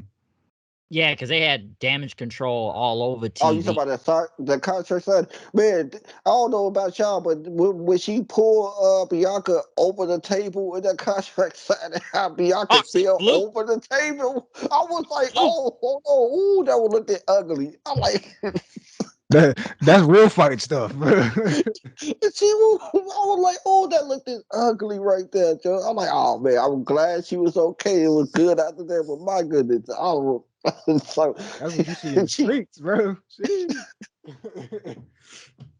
What made this match a lot better than what it was? So I mean, a lot better to what people thought it was going to be. Yep. Um, Hey, take over. I gotta get what the door. Take over. what made it better than what a lot of people thought it was going to be was the fact that they basically look this like a mirror match to each other when it comes down to like size. Mm. You feel me, Steven? Like they look sizable up. Like Bayley got her a little bit on the height, a little bit, but basically when you size them up together, they look like a decent size, like both of them. So I would dig it that Bayley. I don't know if Bryce ever told you this, but like Bayley was never one of my favorite out of the four horsewomen. But Wow. Bayley has to really pull that respect out of me. Now she got all my respect. Don't get me wrong. Now she got it, but when I first, was seeing her, she has to pull that respect out of me. Like damn, man, like you gotta respect me. I'm like, all right, cool. You got, you know. But I feel like she has to, and I respect her. You know what I'm saying? I respect everything about her. Real talk. Like she, out of all four horsewomen, nothing was handed down to Bayley like that. That's So facts. I had to respect that because I had to see that was a fact. You know what I'm saying? Most of her feud when she was a hugger on the main roster wasn't good at all. And they were trying to do the live thing with her. You know what I'm saying? Right. They was basically doing the live thing with her. And I barely got my respect from now on. Really, I really now I see why she a part of the four horsewomen and everything. So I'm like, yeah, like Bryce could have told you this a while back, but yeah, I wasn't really like the biggest Bailey fan at all. I wasn't. I actually Yeah, think up until this run, that Bailey and Becky were competing for the best horsewoman for real. Because like all four of them are great wrestlers. That goes without saying. Right, Maybe right. Charlotte and Sasha look like more of the stars of the four horsewomen, but Becky and Bailey had like the best character work of all of them, Yeah, and yeah. I feel When you like talk yeah. that. about character, oh yeah, most definitely, Steve. I definitely agree with you, bro. I definitely agree with you when it comes down to character work because even though we could go to the other two as the Charlotte and Sasha as like when it comes down to looks wise, they look like a damn star. You get what I'm saying? Yeah, true. They look like some stars. Yeah, But when it comes down to character work and really changing the character and making it work, yeah, Bailey and Becky did the best of it. Bailey, especially, I think Bailey did it more better than Becky on the simple fact she had to take that all that huggable stuff off and make that other character that she is right now work, and she did it. And go yeah. But beyond. with I had Becky, for a long time. I had Bailey as the best horsewoman, but this current run maybe knock her down a peg because Yeah, I, and I don't know what this damage control thing ain't really been working. So it's I'll put not. Becky above, but I don't. Yeah, I do agree. Just to kind of chime in real quick, I just don't think yeah, damage control is over. It's shown for multiple account of weeks now. I don't think putting them that many times on TV. Well, you got them heat on Monday, but I felt like even when they come out sometime, it looked like nobody really cares. I like Io Shirai, but Io is not over right now. Okay, the Dakota Kai is whatever to me at this point, but I just think the I whole group is not over. I think Bayley is the only one that is over in this whole thing. well, the It's problem just is Triple H is going the Tony Khan route where he's not explaining to the main roster who any of these people are. Like, why should this crowd like if this were NXT and he brought this group out on NXT, we would all go nuts. But to bring out this group and the same for Candice and the same for Johnny Gargano, to bring these people out in the way he has in front of this crowd, which this I crowd hasn't agree really with you. been they they don't know haven't who really they been are. exposed to I them. me, me and Brace always have talks about this though. This is like our main topic when it comes down to when we talking on the bus or at work any day. This is like our main topic for the past few months. That what how Triple H is doing things and stuff. Don't get me wrong. I I'm kind of I'm glad that he in charge of the creative and everything. But here's the thing, like you just said, you hit it right on the money. you are pulling the Tony Khan route. If I had problems with Tony Khan bringing niggas like Juice Robinson into my face and saying I'm supposed to believe that he can win against Jon Moxley, you can't do this the same. You can't do the same thing to me. I'm about to agree with Bryce, even though I've been disagreeing with him for the past few weeks. But I'm about to agree with you finally. I'm about to agree with you finally. I'm about to say it, bro. I'm about to agree with you. You can't do the same thing with Johnny Gargano and Austin Theory. You just can't. That's you doing the same thing that Tony Khan would do. You know, you can't have him over Austin Theory. You just can't. You just can't. I I'm can't see sorry.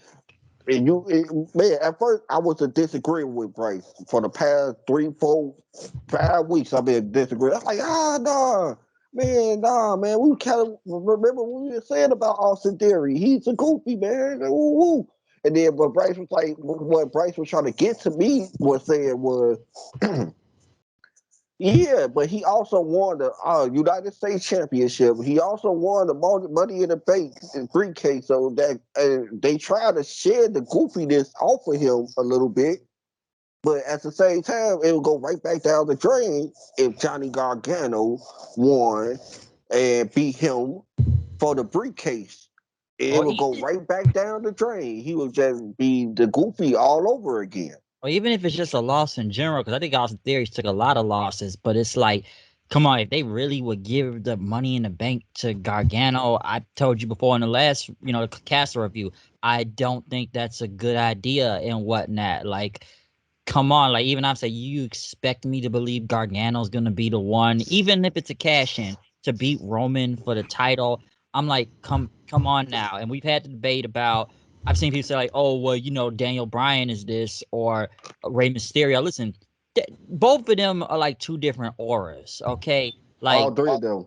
All it's three a of them. different aura. Like Mysterio has a special aura to him. Daniel's special aura to him, and he's got some size on him at least. Maybe small, but he's stocky. And I've said about Gargano before, like Gargano's like kind of one of those guys you kind of ask what a sunglasses hut is in a way and whatnot.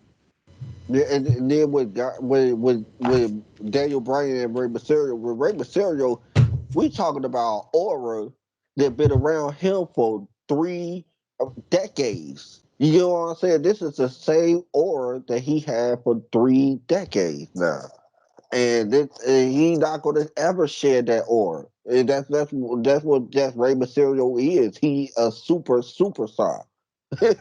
Like Daniel Gargano Bryan, works in the mid card. Like mid there card, we okay. go. There we Main go. event guy, I don't see it. I definitely agree with you when it comes down to with Johnny being a straight up mid Carter. I definitely agree with you on that. That he is the bona fides as an upper mid card guy. And remember what I said. If you want to fill out a roster for elimination chamber, you could put him in there. That's how but he not going to win the elimination chamber. But you could definitely put him in there. That's what type of spot that Johnny is. He the upper mid card guy who could be inserted into multi-man world title matches. See, I mean, I'll let y'all cook for a little bit, but I don't really agree with any of that about Johnny Gargano because all it takes is the right circumstance to put him in that level. I mean, I didn't look at Kofi Kingston that way until that gauntlet match, and I was like, oh, yeah, Kofi, world champion, do it. Like, all it takes is that one thing to happen. And this is going back to what I was saying before. It's like you haven't given people a reason on the main roster to care about a Johnny Gargano. But if you did, and you do moving forward, Right. and that one thing happens that puts him into that conversation, I have no problem seeing Johnny Gargano being in that conversation. I feel like he's got more to bring to the table than Austin Theory does. And they Yeah, push that nigga like he's John Cena. Like I see, and that was me in the disagreement with me and Bryce, was like I don't see it from Austin either. You know what I'm saying? Like, yeah, I wouldn't want to see that, but right now because after they put put the United States belt on him and put the Money in the Bank briefcase on him, so I wouldn't want to see him like just abruptly just end. Like, oh man, he didn't do anything with that. It was a waste of a money in the bank briefcase to me. You know what I'm saying? Yeah, So he shouldn't have won it. I've said that since day one. Yeah, 'cause I questioned that too. I did question that because but why they the would give him the what? world. But they did it, and now we don't want it to be squandered. You know, we now want him to just go ahead and at least hold the belt, because it would be a squander if you just put the thing on him and he didn't do anything with it. Yeah, but And there's no point in what they're doing right now where he can cash that in and be champion. And that's their own fault because they unified the title. So that means he's going to yeah, be the champion by yeah, beating yeah, Roman Reigns, and that's yeah, that's just not happening. that's not happening. And I definitely agree with you on that, bro. I really do. Yeah, it's not And like. on Roman. It's not going to happen. So it's like I guess we could say this discussion is break down in two parts now. We we all of us don't fully agree on the two options.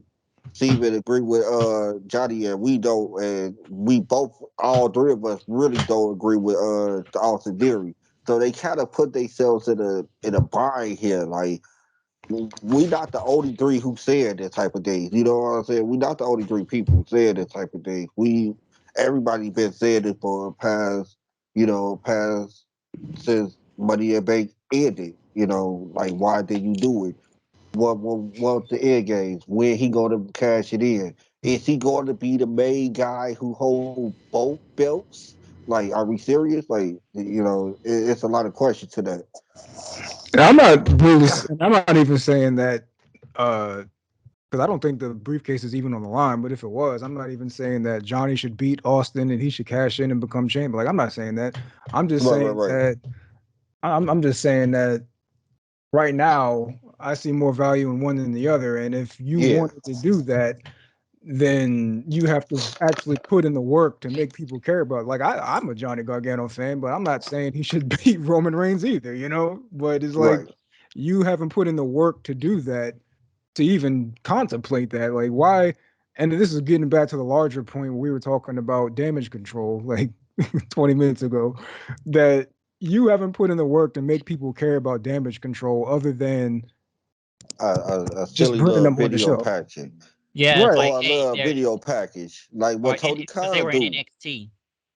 You know what I'm saying? Like what Tony Khan do. He'll throw a little video package. Hey, here's the person right here. Oh yeah, this is the reason why you should care about him. Do you see this video package? Don't he look good? Like, okay, Tony, but who the hell is this nigga? And they didn't even go full fledged with them when they debuted. They lost the friggin' tag title tournament. Why did they do that? Like, I Like, still don't know. It made no sense, and it's they like even wanted they wanted to hit us with a swerve just for the sake of a swerve. For the sake of Real it. talk. Because then they won at Clash. So they should have just went into it champions. It's not like you didn't want your tag champions to lose. They won the match. So put the Uh-huh. belt yeah, on them. and then I think they won the belt at Raw. I think it was on some Raw they won on, right? Like then they went on, was it SmackDown or Raw? They won the belts. It was Raw. Hold on. You talking about when Damage Control won the belts? Yeah, when they actually did win the belts. Yeah, they won it on Raw. Yeah, it was like on Raw then, but you got a point. It's like they never really kind of explain like who they are. Like give us like video packages. Also, it's like, Like, hey, EO like was the we, shit in like, NXT and whatnot. right, and like we said before, like we knew who these people was. You know what I'm saying? And then that's the same problem over there. In AEW, yeah, we know who these people are, but we don't. I can't expect everybody to know who the hell EO is or who the hell Dakota Kai is. They Because ain't been up everybody here didn't watch before. NXT. Nobody even. Everybody in that crowd don't watch NXT. Everybody didn't watch NXT like And that. that's how I felt. And see, that's how I felt back then when they were doing the call out then. Back then, when I wasn't watching NXT for the first, when they had Finn Balor on there, Charlotte on there, I wasn't watching these people. So when they came up, I like, okay, all right, she came out with Ric Flair. All right, who she is? Oh, that's his daughter. Oh, okay. Yeah, and I didn't know who these people was at first. I ain't gonna lie to you. It took me a while to know who Finn Balor was when the internet was talking about the guy. I'm like, man, who is Finn Balor? Who this guy is, and then I finally got to watch him.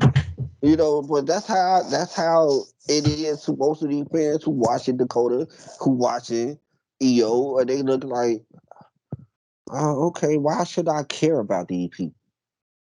Yeah, they were in the same boat up until this week as Judgment Day, where it's like you're trying to Yeah, establish them as some dangerous threat, but they really don't come across that way on TV. no, not at all. They don't come Until across this that way. week. Like now you can build because this week was a very just like last Good week was a Judgment Day show. This was the Damage Control show this troll week. show. Yeah. So now it's time that we do so. I mean, having Bianca beat all three of them up by herself yesterday wasn't, like maybe that's not But you ideal, need, Or then Molly whopped them.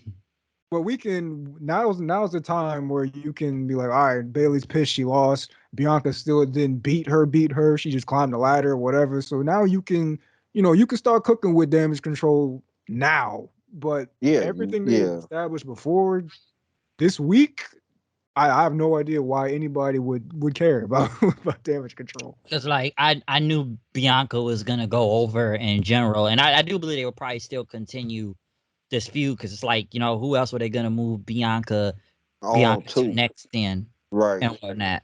I Because definitely agree. it was something you said earlier. I don't know if you had said this. Like what did you say? Like if Sasha was gonna return or something, or like or am I getting that wrong? Oh, Kyle said something like that, What? Like yeah, I was What? asking Kyle that question. Yeah. What? No. I was talking about that match that Ronda Rousey and Liv. If Charlotte were gonna come back, Oh, okay. I yeah, thought you said yeah. I thought you said Sasha was No, gonna. no, I was talking about Sasha as a whole, like helping Bianca, get to that main event spot. But I'm expecting Sasha and Naomi to come back together. You know what I'm saying? So I ain't really expecting Sasha to come back by herself. I really expected Sasha and Naomi to come back together. There If was they a are point gonna in the come, match I thought that was going to happen. I had thought that for a few times here and there, but then I was like, oh, it didn't happen. I'm like, okay. I think they wanted. I didn't think they wanted to hit you with a one surprise, and then one surprise to be overshadowed by the main surprise that they wanted to give you. So I just think they wanted to Man, fuck give that, you. bro. I understand what you All said, out, but they I think had that's like what four niggas their debut, mindset bro. was like. That not hit them with two, and then one is overshadowed by the other. So that just give them the surprise that we've been giving them, for the past 3 weeks now. You're Because not That's wrong. how I look at it. I You're was not saying, wrong. I'm just saying that like All Out last year, they had like three people debut on that show, and it's like, yeah, just give me yeah, all of them, bro. give me all. Just throwing him out there and whatnot. Because the only thing I'll say, the only thing that last time I even really heard about Sasha and them, what they said Sasha wanted more money or something like that, or oh, she's not last really night, coming back. No, I just I heard heard that. last Like, night that she made a cryptic little tweet after Extreme Rules. oh, okay, I didn't know about that then. Yeah, Yeah, it yeah. looked like lyrics from a song or something. I don't even remember what they said, but that's what Like, they look like. like maybe she hmm shows up on Raw. I don't know and whatnot. So it's like whenever they come, like I'm sure they'll be back at some point and whatnot. I just kind of haven't really paid that much attention. Did I think they were probably gonna come back last night? Maybe, but like I just haven't really paid much attention to like either one of them since they left because everybody said, well, Sasha can go into to acting. I'm like, dude, I get it. She was in The Mandalorian. I've watched The Mandalorian. I get it's Disney money, but it's not like she had that big of a part. I get tired of niggas using that argument. Like, give me statistics. It's like, come on now. Like, did she really change the ratings for that show? I've watched the show. Okay, she had like a couple parts here and there, but it's like, dude, stop acting like she made the fucking show or like, well, I get it. It's Disney money. I understand, but it's like, let's stop acting like she was that big in the damn show. Like, Show some I think numbers. that comes from though, because like she was on Hot Ones, and John Favreau saw her on that and said, "Oh, she should be a star or whatever." And he didn't even know she was a wrestler. He just saw her and how she carried herself, and thought, "Oh yeah, she need to be on my show because she's a star." Maybe that's where that comes from. But her and Naomi been cooking, man. New York Fashion Week. Oh Sasha yeah, I got a heard about freaking that. Vogue spread. They were what's his name, Diggle on Arrow. They were on a yacht chilling with him and his crew and everything. So I mean, they out here making moves. So Oh they yeah, might not never come back, bro. yeah, they probably not, because some people would see Naomi would come back first before Sasha and whatnot. Some have seen that. Because a lot of people I've seen, they just don't really care if Sasha comes back. And now at this point, it's almost like, hey, we got Bianca, so we got a bigger star and whatnot. Like I've seen more I people think kind of Whoa, I care a little think more about nah. Bianca. I don't think they whoa! need to. I don't think they need to have that mindset. Stop Like comparing real black talk. women. Right, yeah, right. Because we just did, and then I want to know. I want to put on another note on that one. Like, I don't think we should make that comparison. Like, I think they are two different type of stars, and Facts. you probably Yep. do need both of them, no matter what the situation is. You know, I guess I see what people try to get at. Like, we don't need, well, we don't need. No. Like, Sasha is Hell a no. different yeah, star true. Like and Sasha, then the Bianca. true. Because like Sasha's ego aside, she is a significant part of the division. Ego aside. Very, very significant. That's what people didn't agree with me on that. And I'm like, you can disagree and say you don't like her, but at the same time, look, to be honest with you, she would be a huge loss if the WWE didn't bring her back. That would be a loss. And they know Uh, that because Yeah, she they, had yeah, they her know that. release, and they I don't didn't think even they give would it just to let her. AEW take her. I Hell doubt right. it. no. Facts. And not even that, not even nobody take her. Yeah, AEW would be the biggest company to take her, and you'd be like, oh man, dang, that'll hurt. But I think in any company you could plug her in, and she could really do some real damage in a women division in any company. So that's why I'm like, I don't think you should let her go. Like that would be the dumbest thing WWE could do. Even if AEW did get her, I don't think they would really even know what to do all the way with her at the same time. It's almost like you'd have to give her the damn belt the minute she comes in. Yeah, have her beat Jada. Yeah, That's what you do uh-huh. immediately. She'd have to be the champion. Immediately put her in the field with Tony and have her take the belt off of her, because that's the only way you could justify having her and not and then you ain't want to quickly insert her in the title picture. Like, nah. You could have did that with Adina and not quickly insert her in the title picture. You could have did that with a lot of those guys. I mean, a lot of those girls that you got from the WWE. You don't have to insert them in there. But when it comes down to Sasha, oh, it's title picture a bust. Facts.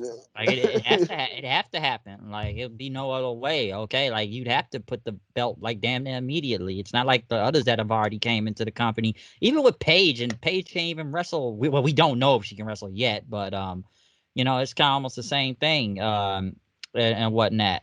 Because like I say, Sasha is different from the others and stuff. To bring it all back though, I thought this match was great. Oh yeah, Overall, most great definitely. match. Overall, great match. I enjoyed it. Bianca won. The KOD with the ladder and both of damage control looked cold. So that I was I definitely great. I could I ain't see how Bayley didn't bust her face so that. My Well, she goodness, might her have. Get her. because her face hit that ladder step. I'm like, oh my goodness, that has to hurt. My man, and she tough as hell. And when I see Bailey get hit so hard sometimes, I'll be like, man, this girl the tough as nails, bro. And she got to be, because I'll be in there, oh, my face. Shit. So, That was a rough landing. Definitely a rough landing there. She So held her like, mouth immediately after oh oh, yeah, Cat she dropped from did? that ladder. She got Yeah. did? to. Hopefully she all right, but ain't missing no teeth. But yeah. Definitely saw that. So that did look brutal though at the end though. But Yeah, going on. No, we move into Edge versus Finn Balor in an I Quit match. Finn Balor in this whatever his mask he was wearing coming out to his remix version of his song, which they all have different remix versions of their own theme songs and whatnot. To keep the crowd from going along. Because Finn Balor theme song, his old one, it was a crowd could go along with it with the and then they could go along with it. They wanted to cut that out. You know what I'm saying? Like no, none of that. Boom. We just gonna have him as a heel. He can't interact with with the crowd like that. Yeah, this was the first time I noticed it. I mean, Bryce made it seem like when I told him that he been had this, but this was the first time I noticed it. I thought it was fire. Yes, I agree. I feel like I like the second half of this match better than the first half because I feel like it was starting to move very It was that first half had me like, it's a 30-minute match. Yeah, like, do you quit? Do you quit? No. I'm like, you want to quit, right? No. Get that out my face. Get the hell away from me. I need it. I ain't gonna lie to you, man. I don't know if it's just Edge, but all these matches have been, dumb long with him. All his long matches haven't been good to me. That dated all the way back to that WrestleMania match where they had in the pandemic era with him and Randy Orton. I didn't like that one really. Him and AJ Styles this past WrestleMania. I didn't really too much like that. Never got out of first gear. It never got out of the first gear. And I'm looking at Edge like, man, are you the corporate? Why it's not getting out of first gear? Because you are the common denominator. I pointed to all these matches, and you are the common denominator. What's going on? I don't never want to question Edge. He a Hall of Famer. Real talk. You get what I'm saying? But y'all get what I'm saying, right? I ain't trying to just pick on Edge. It's like, hey, Edge, you the one who not getting this match, these matches out of first gear. Then it's like, nah, it's just always just look funny to me that Edge and all these long Edge matches is never the one that click with me. Yeah, he's probably very old school and he's got a story he wants to tell, so he's going to tell that story regardless what the crowd is doing. Yeah. Because I'm pretty sure his one-on-one match with Roman was like that too. And but a more methodical style. Yeah, exactly. But this is why I said at the beginning that I think this match should have started the show because of how they did it. If it was going to be this long match with like a 10-minute sprint at the end, then the crowd's already going to be hot at the beginning of the show. So, you can kind of take that for granted as opposed to, we 2.5 hours into this show and then you're going to give me like 15 minutes of just, do you quit? Like, nah, you gotta, there's levels to this. You gotta pace this out better. And I don't feel like if this was what you were going to do, this should have been right here. Granted, though, the second half of this match was fire, so slow burn, I guess. I think once the run-in started happening, that's when everybody started getting excited. Because the rest of the Judgment Day comes out, and then the handcuffs and all that stuff, and then Rey Mysterio comes out, which honestly I felt Rey was very useless here. Like he did like 3 moves and then he was down for like 20 minutes. And we never saw him. Trash. Rey, my brother said the same thing. Like, he was like, well, what was the point of Rey Mysterio? I'm like, I don't know. I'm like, this is the backup you send? This Rey and Rey the whole. I was looking for AJ Styles like Bryce was looking for last night. I was looking for AJ Styles. Like, when's AJ coming out? I kept looking for AJ. Like, I figured Beth Phoenix was going to be involved one way or another, but I was looking for AJ Styles to come out. They could at least give Rey a concerto or something. Like, they did nothing to make me think he would be out for like 10 minutes, bro. 10 minutes like that, right? Like, the only time I seen him again until the end of the match. When they was talking about get the medics. And then that's when Rey Mysterio pop up out of nowhere and like in front of the camera talking about, get the medics. So where you been at for the past 10 minutes? Like, you only got stepped on a few times. Like, you didn't want to hit by a chair. You wasn't hit by a weapon. You were down for like you got stepped on by Dominic, I think, for like 10 minutes and 20 minutes, and that was it. Like you were just down that whole time because the whole I can't hit my son whole thing and whatnot. And yeah, he was emotionally hurt. Hurt and whatnot. We're gonna end that. We're gonna end that. My bad. I'm sorry. Go ahead.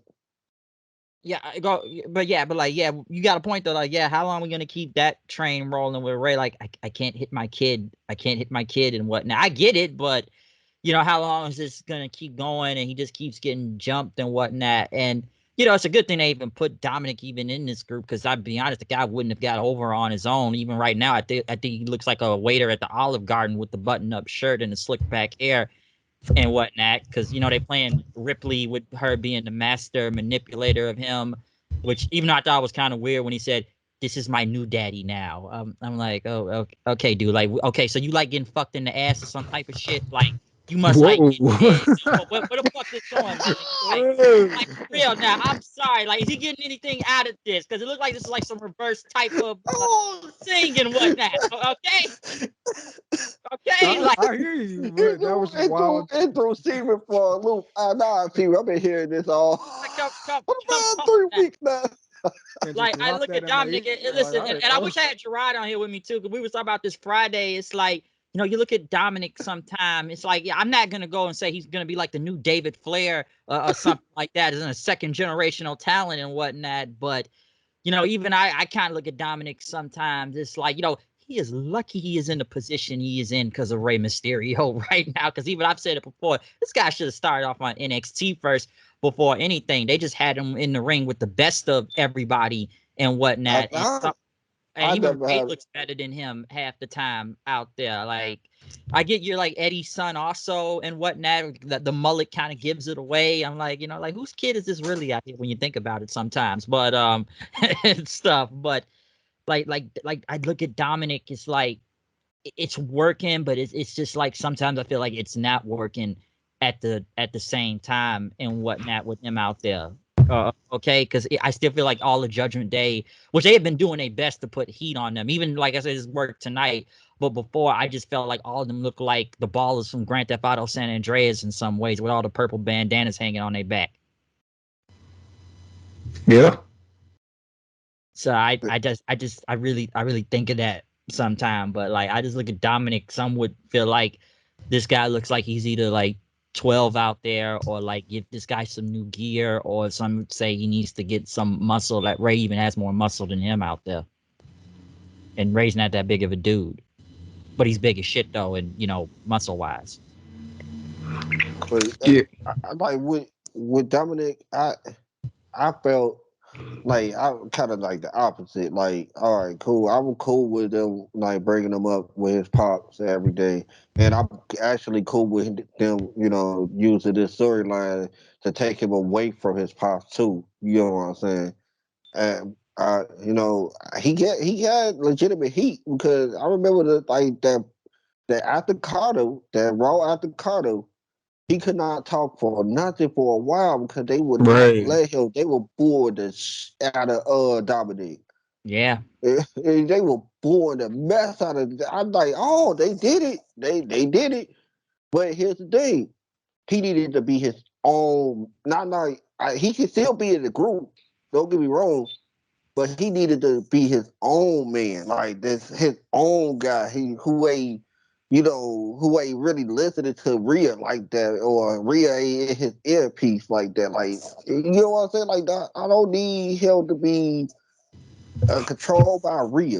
That just don't make sense to me. It never did. And I'm like, that's the reason why Bryce probably looking like, this ain't working, because why is he listening to her?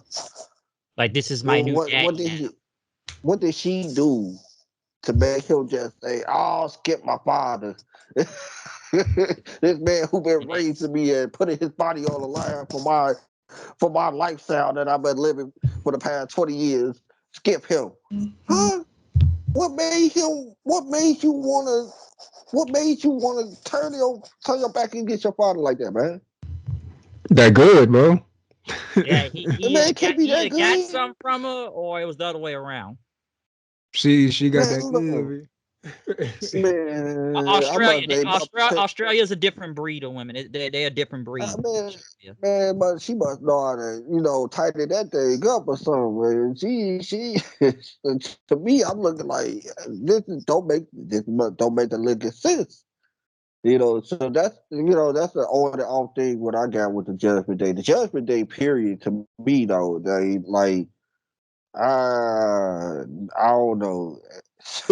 That was really was like I told Brace. Brace was surprised when I told him like, never really was into this group like this. I'm kind of on and off with it. Like I like the people in the group. Don't get me wrong. Like I like Damien Finn, but I don't know. It's just the group to me like don't have an end game to me. Like Yeah, I didn't don't be really. I'm pretty much the same way. I told Bryce this too, man. Every time they come on Raw, bro, I don't care what they're doing. right. What they do, I don't care. It's like, they about to terrorize somebody. Who they about to terrorize? AJ Styles or Rey Mysterio? Who? Riddle. And like I know the Riddle, right? Okay, they got their hands on every major feud that's on Raw. That's a good thing about it. I'm glad that Finn Balor being used because after all these times of not being used, Rhea the same way. I'm glad that she being used after all the time of not being used. You know, but at the same time, I could see them doing something else other than just the Judgment Day. So Yeah, especially Priest. I mean, my man was legit on WrestleMania teaming with Bad Bunny and all of that, and then this is what he's doing right now. Like that's kind of now crazy. he just a third, fourth fiddle to me. Because to be honest with you, if you even break the group down to me, I look at Finn, Rhea, Dominic, Priest. Yeah, I swear that's how I look at it. I look at the Priest as being the least interested person in the group, and that's how they've been booking him. And they because he have been just the least interested person in the group. It's just how they've been booking him. So it's like that's how I look at it. yeah. The only thing I'll Yeah, disagree with y'all with about Judgment Day is I actually think the Rhea Dom bit is the most interesting part of the Judgment Day. you got a point. It's the only thing really that gets any kind of heat is when Dominic comes out and he's attacking Ray. Like, I mean, that's the part of the story I feel like is the hardest. Like everything else, especially what you just said about Priest, I completely agree with. Dude is just there to be some muscle, but I mean, he's not even up until last week. I mean, they were all getting their asses kicked every week, so it's I tell you you that, know, Bryce. Yeah, You was like, oh man, they on TV. They get a lot of TV time, and they get and they they get felt like they everything. I'm had like, man, it compared to what they was before. I take this view compared to what they was before, when they were just getting their butts handed to them constantly. that's even true. and I'll say this, even Edge kind of leading them for the little time felt at least it was going somewhere. I wasn't feeling it in the get go, but it felt like it was building something with Edge, maybe because it's Edge and whatnot, and it was working. That's why I found it was so odd when they just immediately just kind of kicked him out then after that short period of time. I felt it was actually going to go somewhere then with him. And they won that the night before they did that. And they Yeah, pinned the they guy won. that they made their new leader. Right, because right. See, there we go. I like how Steve just put it in all of wrapped it up in a bow. Yeah, they won, and they still turned on them. What's the problem here, people? Oh, he was holding us back. Holding y'all back? What y'all do? He was What saving these part of the niggas' match? careers. And they beat I was Finn actually in like, order to right. He What just part of the to turn on him. it's make like no what part of the sense. match that y'all didn't like? Y'all won. Oh, and y'all didn't like how y'all won. Like what was it? Like I was so confused. That made no sense. And even Finn, I feel like sometimes as the leader doesn't feel, you know, almost believable sometimes. Bullet Club or not, like something about it just wasn't clicking right now. It just really wasn't. Hold And on, no, I wanna chime in on that part right there, and I think it's the reason why you look at it like that, Bryce. And you can say I'm wrong anytime, but I think you looking at it like that because how they positioned it real. I think that's the real reason why you look at like Fed can't be the real leader because how they position Leah or Rhea over here as the leader. And Hey, that's that's what how I've we been saying, look. bro. Yeah, You that's get what I'm totally saying? true. So that's why I think Bryce is looking at it like Fed can't be the leader because he looking at it like, hold on, who is the No, I leader actually thought between Finn was the. I Rhea thought Finn and was the Fed? leader. No, I actually thought Finn But was the. but yeah, don't get me wrong. But we know that because we kind of look at it like, all right, Fed always in the middle, Fed always the one who talking.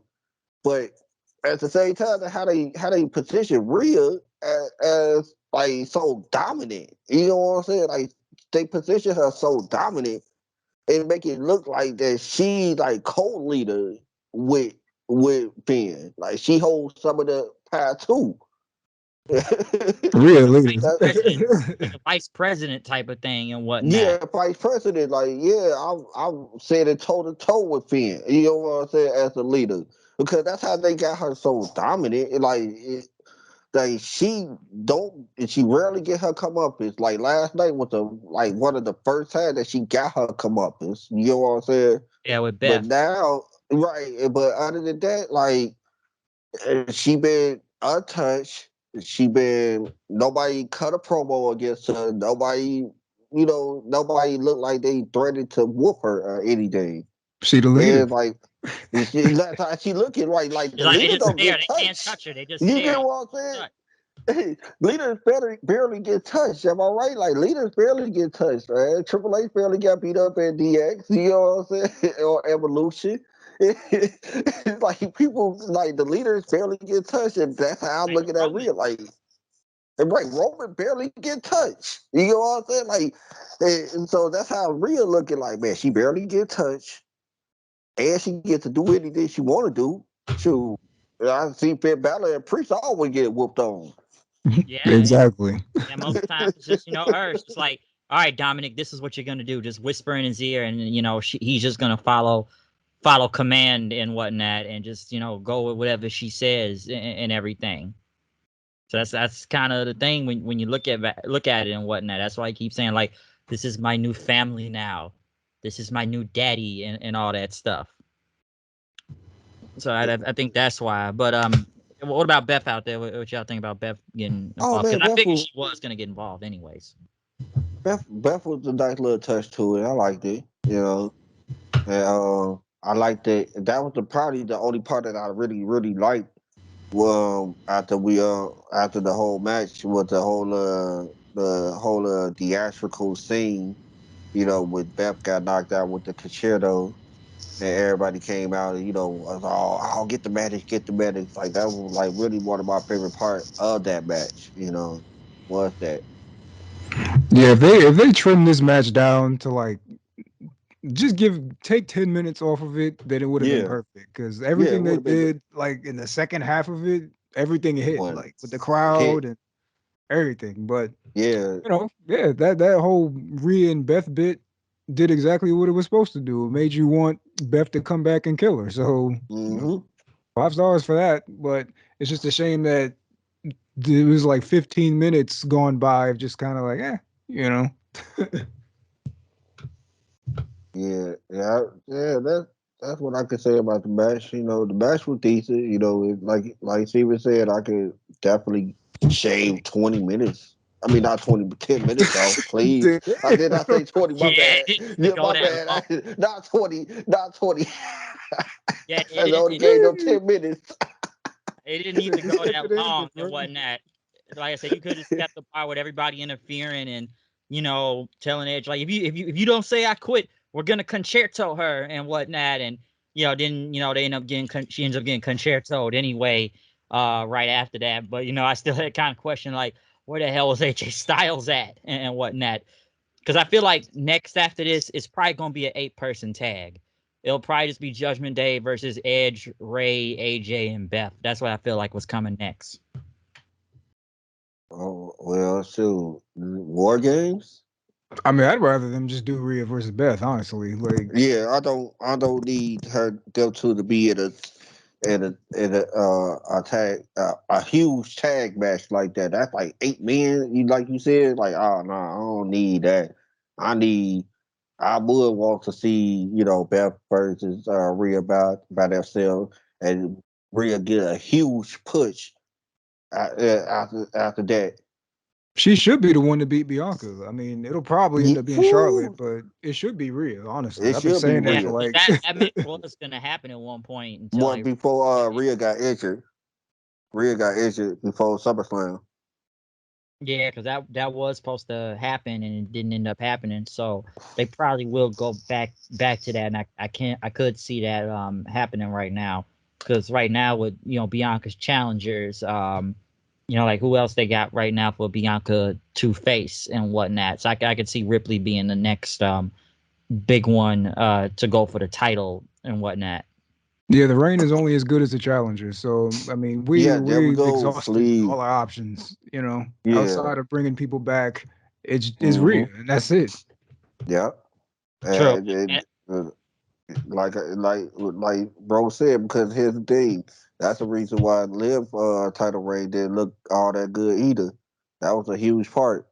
Because you was trying to give me a rehab Shayna Baszler, like, nah, she needs some more rehabbing to do. Cause I can't, I still don't believe it after y'all beat the mess out of her for the past 2-3 years. So I'm like, nah. Then then she had Ronda twice. Like, nah, that wasn't good reign at all. And then you go over to Bianca though. Whoo, the list of challenges that she had. That made the reign good. That's definitely true. Yeah, I do agree. Definitely agreed on that point though. But yeah, like I said though, like I said, the last 15 minutes of the match, that's when people were going nuts for it and whatnot. Rey Mysterio, man, wow, Ray took you forever to get up. That is still funny. Like, where are the medics? Like, where were you for the past 20 minutes? That's still funny. Uh, but yeah, overall, it was good. I agree with everybody. I would have shaved at least the first 15 minutes off of this match though. But right after that, we go into the main event, the fight pit match. Matt Riddle versus the whole Seth show. Seth freaking Rollins, SFD, with Daniel Cormier as the referee. I low key would have had Bianca and Bayley main because the whole Wyatt thing that happened after this match had nothing to do with the match. So you still could have did that regardless what was the main event. Right, So no matter what the main event was, you could have inserted that anyway because it was Yep. not gonna even fit into any storyline. right, it's not like Wyatt came out and attacked Rollins or something. Like the Right. match was over, everybody left, and then it happened. So Yeah, no because attack. when this match started, people were just cheering for Wyatt anyway. Like, we want Wyatt chants are breaking out. It's like, yeah, I think maybe they, I don't know. I think they, man. To be honest with you, I think they were just like me. I forgot all about this match, and that's how I felt. I actually forgot about this match throughout the night. Like if you would have asked me before, like before Extreme Rules happened, I would have been like, "Oh yeah, that fight pit match. Woo! I can't wait to see that." But throughout the whole night, stuff happening, and actually it was a good night. It wasn't really, it wasn't really a bad match. Throughout that whole night, it was just, Well, I so there was well, one. yeah, the SmackDown Women's Title I match. would say at least like one or two was bad. At least. And I say the SmackDown Women's Title match was bad. Now I'll I give think you one That was was that bad was the and one worst. was That was just kind of boring more than anything. bad, right? It was boring more than bad, because it wasn't no bad spots in the Edge Finn Balor match. It was just it was drawn out too much. yeah. That's how I say I wouldn't call it bad. That's why I ain't put it in the bad category.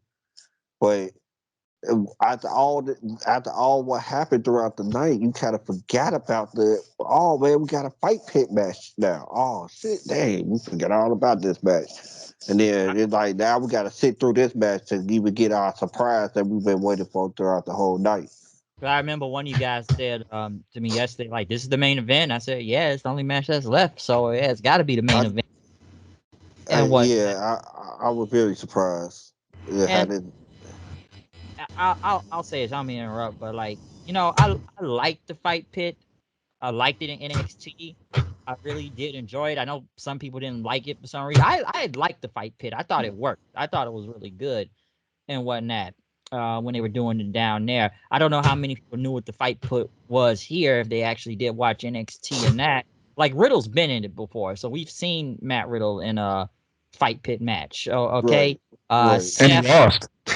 and he won, yeah, he lost that against Timothy Thatcher out there. He did lose that one.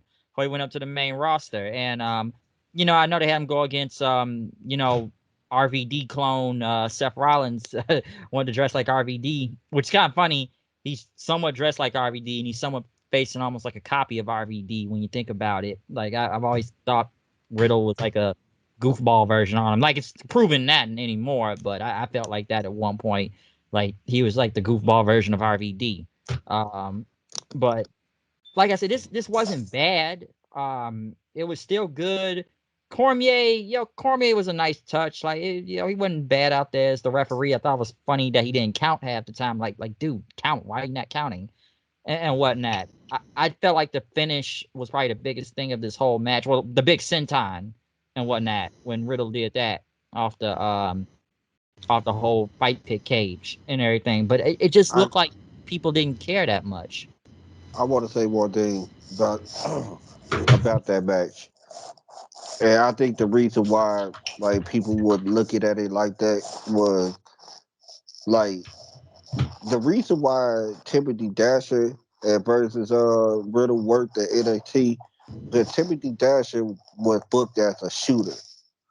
You know what I'm saying? Throughout his whole run at NXT, he was booked as a shooter. He was booked as a person who could tie you into a knot. Seth is not booked like that. Never has been. He booked as a good wrestler. So y'all get what I'm saying? Like he booked as a good wrestler, but he not a booked as a shooter that can tie you in a knot. So when this fight pit happened, you looking like, huh? You got this guy who basically like a sports entertainer wrestler versus a legit shooter. It was like, that I don't think that's gonna work.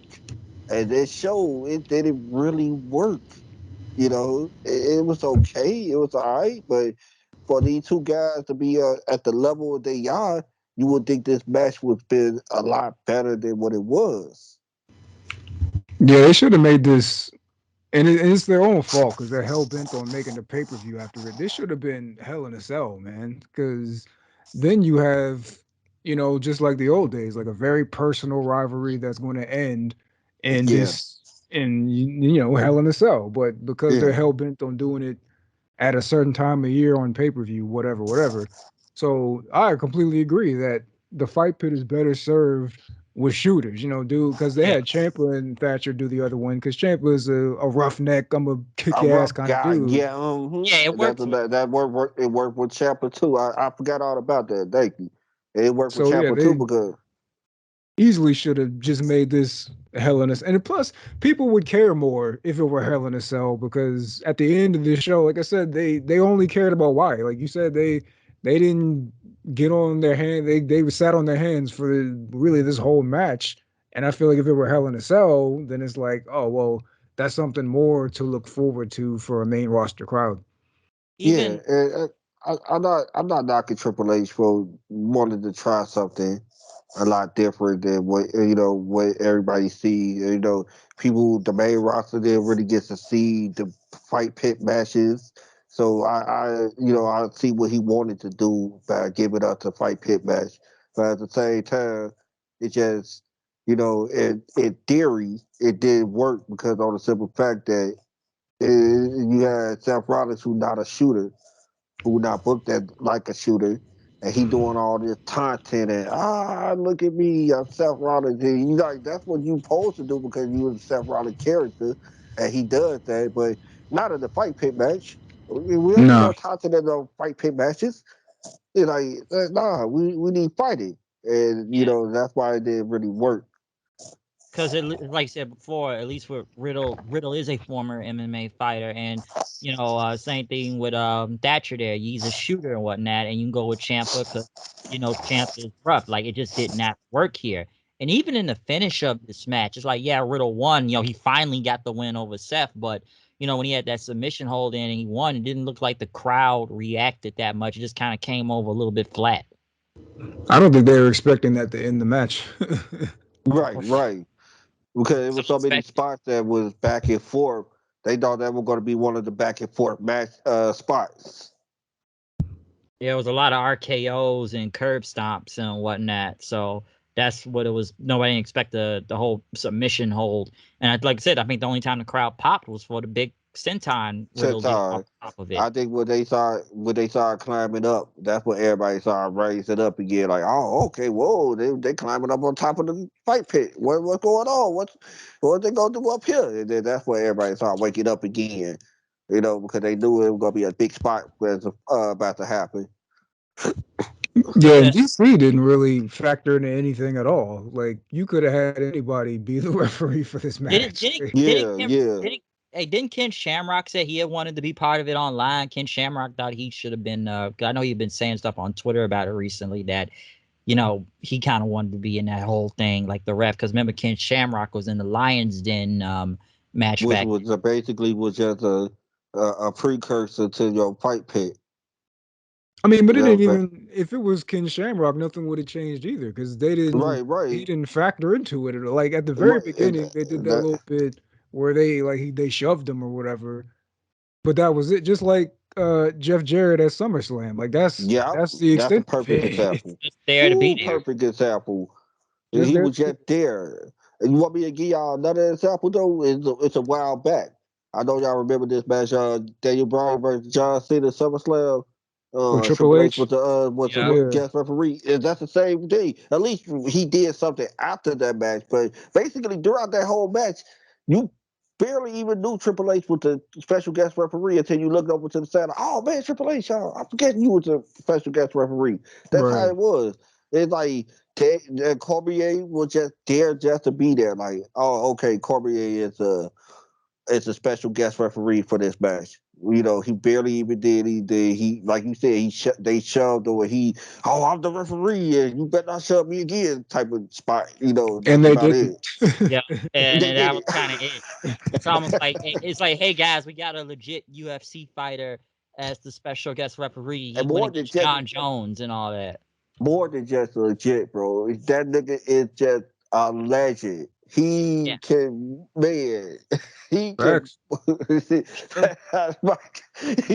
More than just a legit UFC fight. He's a legit UFC legend.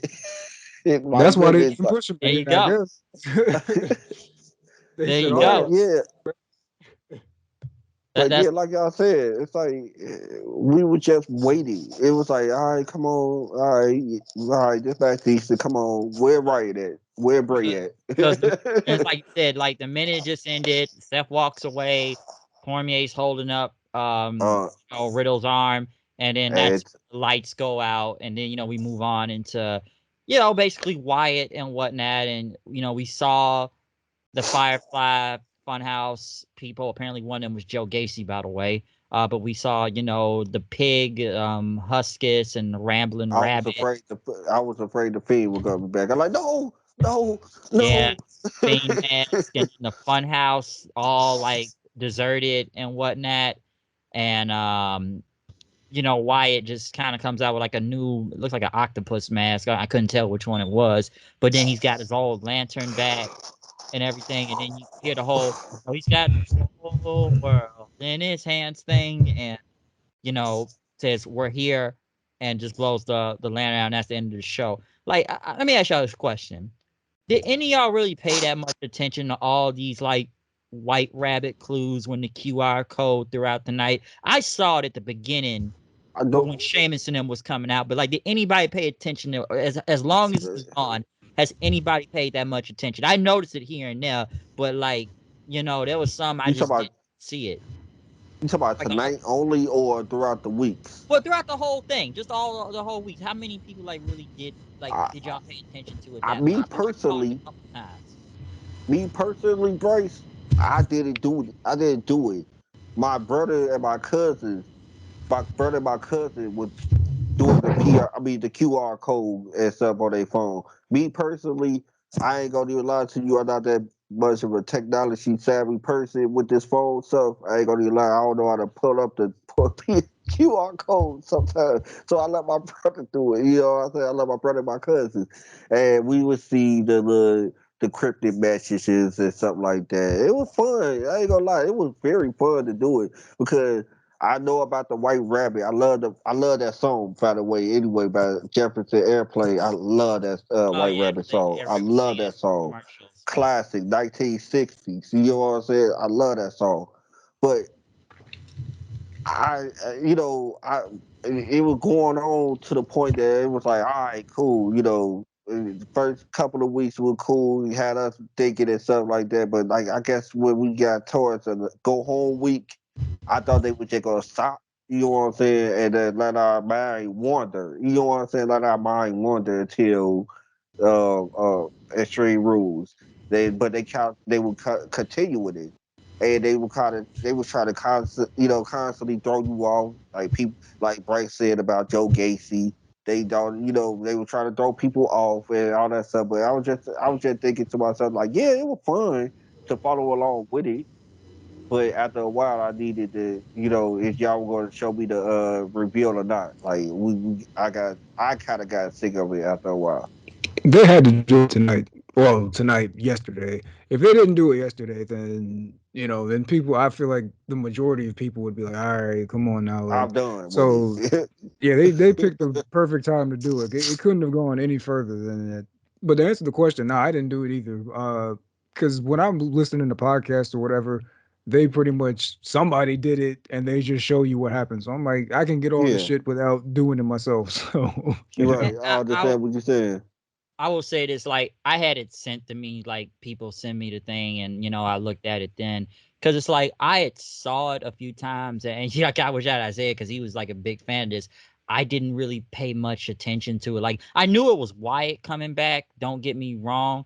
I just didn't really care that much to really just follow all the clues. I saw the little, stuff on YouTube with everybody singing the White Rabbit song, but I wasn't going to follow throughout the whole show looking for QR codes all the time. I caught some of them, don't get me wrong, but I just didn't really bother enough to, look it up because it's like I already know it's Wyatt. So it's like I didn't really care that much at the same time because I just knew he was coming back. And it's like, okay, so it's just like some Alice in Wonderland type of gimmick and whatnot. That's what I thought it was going because like I said, I knew he'd be back, and I heard they paid him a shitload of money. Don't get me wrong, I do believe he was unjustly fired at the time. Is that because like it wasn't like one of those releases where he was like released with several people. He was solely released on his own, and I was actually surprised here he was just released by himself during that time period and whatnot. But looking what I saw here, I was like, is if this is something new, I'll go with it. Or even back to the cult thing. I just don't really want to see the Fiend again. I was never that big of a fan of the Fiend. I've said it before. I just felt like it got repetitive. I talked about my dislike of the whole Firefly Funhouse match with John Cena and the whole okay, I can hit you with everything, even the kitchen sink, but you'll still kick out at one type shit and whatnot. And I think that's why I probably like the cult one a little bit better. Even for that little time they brought the cult leader Bray Wyatt back. I didn't like that swamp match that much, but I was kind of glad he came back, that version of him and whatnot. The Funhouse thing just kind of it had its funny parts. I thought the rabbit, but I just kind of looked at the Fiend. It was just like it just kind of got repetitive, and the whole Randy Orton, I'm gonna set you on fire, and I was kind of glad Randy Orton won that match back at WrestleMania. Can I say this? Um, One controversial, it probably be a controversial topic, but I only doubt the Fiend really worked with the fans because he was that window to talking about backstage stuff. You know what I'm saying? He'll hit you with a line that's like, hold on, if we going backstage, if we talking about people in the back, like with the Fish Man puppet and the whole Firefly Funhouse thing, I think that's only Good worked shit. because like he was like the door to talking about stuff that people really don't talk about that much. And that's why I really think the Fiend really worked. I don't think the Fiend was really working in the ring like that. You know what I'm saying? But I think with the Firefly Funhouse thing and whole Bray Wyatt and the puppets and stuff, the puppets were supposed to be representing different people and stuff. I think that's what really people were really liking. That's kind of always been the Bray Wyatt problem, though. It's always been he does really cool stuff cinematically, but then once the bell rings, it's kind of like, yeah, this it still just turns into a wrestling match. Like Yeah, all this other that's cool shit is cool. Like right. him being on fire and getting RKO, that shit's cool. But then the bell rings and you still have to work within the confines of DQs and countouts and pinfalls and submissions and stuff. But Yes. Yep, I thought Brian brought him to a good match at the time when he was feuding with him. Brian out there. well, But I that's the feel like goat. I mean, come on. Yeah, right, Daniels, right. I'm fucking sorry. Right, Daniels said he led that right. shit. That's Brian Danielson, boy. You already know You he know can pull a good you know match out he's of that me. great. Yeah. I ain't never Well, been in the yeah, ring he a day in my life. he was the only other ones that actually pulled a really good match out of him. Like the Seth thing didn't work. I still think No. John Cena just didn't feel like working that day at WrestleMania. That's why they did that whole cinematic acid nostalgia trip thing. They I did. thought that shit was fire, bro. Like, I mean, you feel how you feel, but I thought that match, quote unquote, match with John Cena, like, I thought that was genius the way they did I that. got the story behind it. I understood that. I just sat there like at one point, like, lay a fucking punch already or something. Like I Nah, just here's the thing. I don't think John Cena wanted to take that heat again for the fans like he did the first time when he had to pin Bray Wyatt. You know what I'm saying? He took that heat. I know everybody remember the backlash to that match at WrestleMania when he beat Bray Wyatt. I know everybody remember that. That was a backlash. Everybody hated that. So I don't think he wanted to take that heat again and have to leave. He knew that was going to be his last match before coming back again for a little while. But yeah, I don't think he wanted to take that heat. Like, look, no, I ain't about to work a match for Bray or the Fiend. You know what I'm saying? Just do something else. I think, I mean, like I just said, it's all great until the bell rings and it just turns into a regular wrestling match. I feel like that's why I like that so much more because it's not a match. Like it's actually within the confines of what the Fiend is, He rather is than I'm this big spooky demon guy, but I'm going to abide by wrestling rules. Like I feel like rules. that Firefly Funhouse match is exactly what all his stuff should have been, and I thought that was way better than him just being like if they had a regular match. I feel like that was the best way to go, especially considering, pandemic and all that. But Uh even huh. that yeah. aside, like for this character, I feel like all of his matches should have been that. Anything that, because it's specifically dealing with people who did him wrong. So they should have had a Randy Orton one like that. They could have had a Triple H one like that or whatever. I feel like the Fiend, all of his shit should have been that, and their biggest mistake was trying to just put him in wrestling matches, competing for titles and all of that's like the Fiend shouldn't care about none of that, bro. Like, Right, but right. that's He me. beyond titles. Yeah, He because beyond 'cause titles. he was the champion. Yeah, that did happen. He was the champion. And then But you know what I'm saying? He beyond, and I agree with Steven because he is beyond title. He is supposed to be the manifestation of revenge. You know what I'm Exactly. saying? He's yeah, supposed to be the guy who everybody did Bray Wyatt in. Everybody did Bray Wyatt wrong. Now I take it over and we get a revenge on everybody who did Bray Wyatt wrong. Exactly. You know, and that's what it's supposed to be. Nah, not this guy who on the quest for what arbitrary titles that don't matter. He don't care about that. What the title gonna do for him? Unless it brings the people that only way you can get that title run to happen if it brings the people to him that want the title.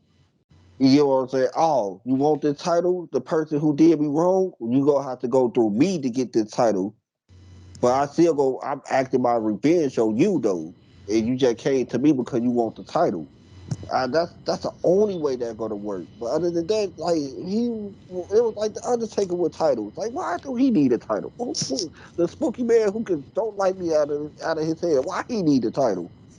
Undertaker funny as hell, bro, because he came back for that last run. Well, not the last run, but the run like the mid 2000. He was like, "Well, I'm just going to be the best worker on the card and win championships." And Yeah, he was the shit. He was definitely the shit at that Oh, time. I mean, don't give a fool. That was I think that's a better run actually. he said, The I'm a best spooky demon run. guy, but I'm going to have 5-star matches and be And the I'm gonna best get Uh the huh. striker and best and all." everything. like, And like, because I nigga, you a even definitely zombie, bro. like, right. Why you want the title?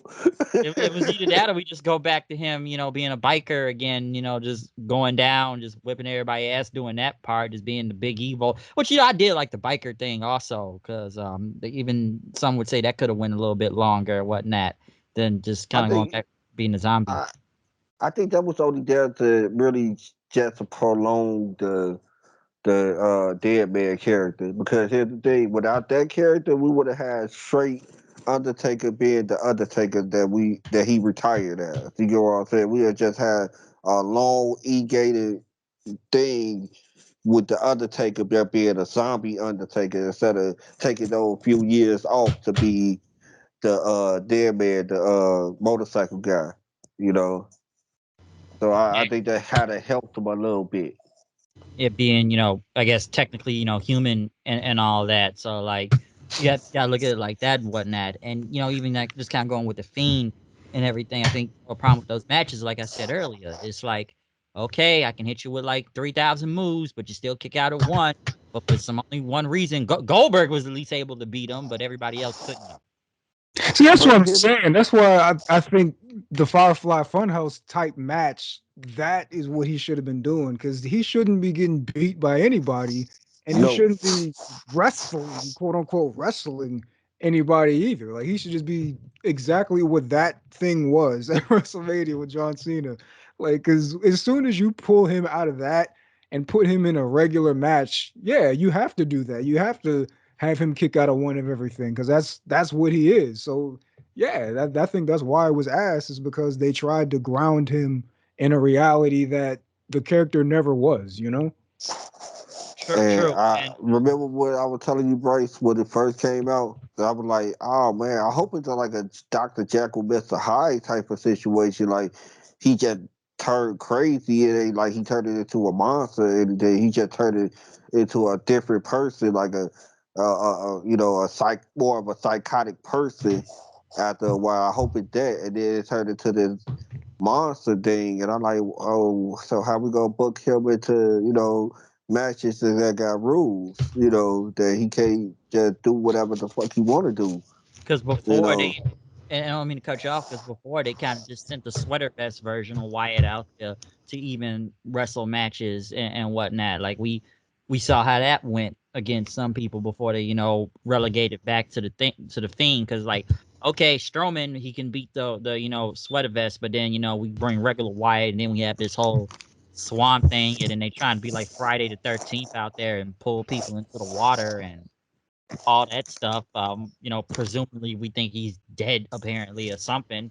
Like it's just like they kept trying to switch it up, one too many times and stuff. Because it's like, okay, what's he gonna do here? And then remember, the whole Bliss thing. They brought her into the fold and stuff. And how can I say this? Because they had her in the segments and talking about, okay, rabbit or the what do you also talk about, like the reptilians and stuff. That reptilian shit is real. Look it up, by the way. But just trying to make her like another version, because it's almost like you just having to deal with two wives. It's like, Nigga hey, really just tried to slide that in there. Like, nobody was going to notice he said that. What the fuck? what what What he just said. the Nigga reptilians? said reptilians are real. Look that up. All right, anyway, Yeah, moving on. Like, I what? noticed that too. I noticed that too. I I noticed think I that gonna too. say that one. Like, nah, nigga, I ring thought we that was just back gonna in, ignore it. bro. Yeah, I've heard about I that thought we was just reptilian gonna shit though, ignore nigga. it. Like, okay. I've heard about the low level vibrational reptilians. I've heard of that shit. Like, I've heard this stuff before. So it's not like I haven't heard this before from him. Not from him, but I've heard about the reptilians in general. Okay, Oh right. man, I got some breaking news. Oh boy, I got some right now as we speak. What's You up? It ain't probably reptilian? yet. It ain't really huge news, but it's pertaining who we talking about. His brother is on his way back. Wasn't he technically? They said he was the one that faced Orton in Mania. I kept hearing that. Who, Conspiracy Bo Dallas? theories. Talking about So Bo both, Dallas? yeah. People Yeah, were saying that, but I mean, that looked like Bray to me. I don't. He's Yeah, right, not I even think. right. shaped Because the same. him and Bray don't have the same body weight at all, Right. or the body structure at all. Bray he's shorter than him and more stockier than him. Where Bo is kind of Lean. it's like he leaner than Bray Wyatt, way leaner. So I don't think I couldn't see that Yeah, being the like person face under fit. that mask. Nah. And he had a tattoo. We saw the tattoos. And he Yeah, got yeah. the same tattoo. Because He I got the think when they same when they did the tattoos. fire, his thing, like after they did the whole set on fire thing, didn't they like try to like put more like gear on him so you couldn't see his arms and stuff? Because he was supposed to be like the burnt version of Wyatt once they had Orton set him on fire. But let But me it ask you still this looked though. like Bray though. Let me ask you this though. If it were Bo out there and not Bray, to what end, bro? Yeah, what was the end game today? Why? You know? Why send Why? him out there? Why do that? And I think that was Wyatt. I know some will put on to the point that, and I know they said Wyatt wasn't doing good at one point, especially after the whole Brody Lee death that fucked with him a lot. And whatnot. But I believe that was him out there at WrestleMania. I don't think they just put somebody else there in the damn mask. That was definitely him. Because kind of after WrestleMania, we didn't really see him after that. And then he ended up getting released, and then they gave Bliss his whole gimmick then. Everything Alexa Bliss related with Bray was trash from the very beginning. Mm-hmm. Yeah. I said the same thing. Yeah, I'm gonna make Randy Orton spit out black goo for some reason. I I'm said like, the what? same thing, bro. The only thing I All liked was when Orton RKO'd her. That's the only thing I like when he RKO'd her. I actually got up and cheered for that.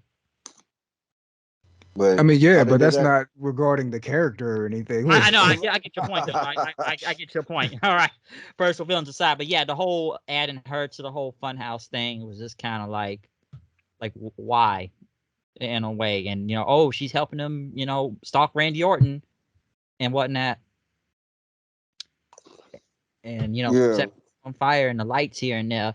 So like I think they made I don't know if they I don't know if I want to say they killed off the Fiend, but I was like I didn't want to see the Fiend back. Like I really don't want to see the Fiend back in general. So I don't know if he's going back to Colt Wyatt. And I know there's criticism when it comes to the Colt Wyatt also because I did like that version. The only problem is a lot of his feuds and his promos was like speaking of Riddle saying like, "Sir, you are a liar. You are a liar." And then you lose like damn near all your matches. It's just like Terrible. more L's all the time and But exploding TVs and holograms and stuff. here's the thing, though. Here's the thing. The person who will book it at is not booking it no more. And so That's that's what I'm true. saying. That's And true. we could go back to that Wyatt and actually book him a lot better. We could book him a lot better now because the person who who was helping his character down at NXT before he got called up is the person who's booking this up now. And Very true. so that's why I like, man, like everybody gotta kind of got fear of people coming up now and still like, oh man, they gonna still book them right. Nah, you don't have to ask that question no more because the main person who was booking them to the ground is gone. And so they gonna get a fair shot. Don't get me wrong, they're gonna get a fair shot. If you don't get over, it's on you now. Yeah, That's how I look at it. Because that's If what's even you don't happening get to over, Kross. that's true. mm-hmm. There was so many If times it you can ain't, blame. my bad. Go ahead. No, I was gonna say it was so many times you can blame Vince before. It's like, well, maybe it's the talent and not Vince all the. Yeah, yeah. That's what I always say. Like after a while, like now it's especially true now because Triple H is going to give you that shot. It's on you if you don't get over. It's definitely on you this time. It ain't gonna be like, man, Vince for booking these guys. No, Vince gone. It's Triple H. Like these people have nothing to complain about Now anymore. there we go. There we go, Brace. So like hey, You if cannot complain if your favorite don't get over. because like either you gonna blame it on the talent or you just gonna blame it on Triple H. But nowadays, right now, it's like everybody wants to think kiss Triple H's ass right now and whatnot. It's like what happens if you do mess up? Are you gonna blame him then? Yes or no? Like what's it gonna be then? So now you got to blame somebody else. You can't really blame Vince no more. So these people have nothing to really complain about unless now like hey They're gonna it have to goes start looking at their favorite talent. You know what I'm saying? They're gonna have to start looking at their guys who their favorites are. That's who they're gonna have to start looking at. You can't blame Vince. Vince ain't there. Triple H gave them the shot. It didn't work out. Oh well, it gotta be you. either work or it's not gonna work. It's either A or B. It's either gonna work or it's not gonna work. So even with Wyatt, it's like either this can work or it's not gonna work. They put There a we lot of go. Yeah, they gave the nigga everything at Extreme Rules. They They oh were that yeah, they was right. gave him a full huge They production. production, bro. Definitely a And lot guess of what? production. They're gonna continue to get him every day throughout the weeks coming up. We're gonna start saying it about tomorrow. They're gonna start giving him everything a lot more. And if he don't, if it don't work this time, everybody can't be pointing fingers. You know what I'm saying? We all gonna have to point the finger to who? Bray. You know, It's either hey, Wyatt or so Triple H, one of the two. So I like that's what I'm looking at that with that at that point now it's like everybody getting a fair shot now. Everybody going to get a fair shot. Real Because talk. you see everybody wanting to run back to the WWE right now. It's like, okay, you don't have to run scared of Vince anymore. So you all can run back. We see that more and more with people trying to get back to the WWE right now. But like I said, I know we talked about this before the show, but hey, we know Andrade wants back. You know why? Because Triple H was the only person that could book him well. Didn't work in the main roster. It didn't work in AEW. So, who's he going to go back to? He wants to go back to Triple H. And we kind of see that with more people wanting to jump ship back right now. As we can see, everybody's running back nowadays and whatnot. Now, if they're over, we'll see, because either you over or you're not over. One example, Hit Row, they are not over. They Okay, are they not are not over. over. They just not. Like even I said, like these niggas need swerve low key. Because of those type of gimmicks, man, look, to be perfectly honest here, I love hip hop. Don't get me wrong. Hip hop is my favorite genre out of all genre of music. But here's the thing.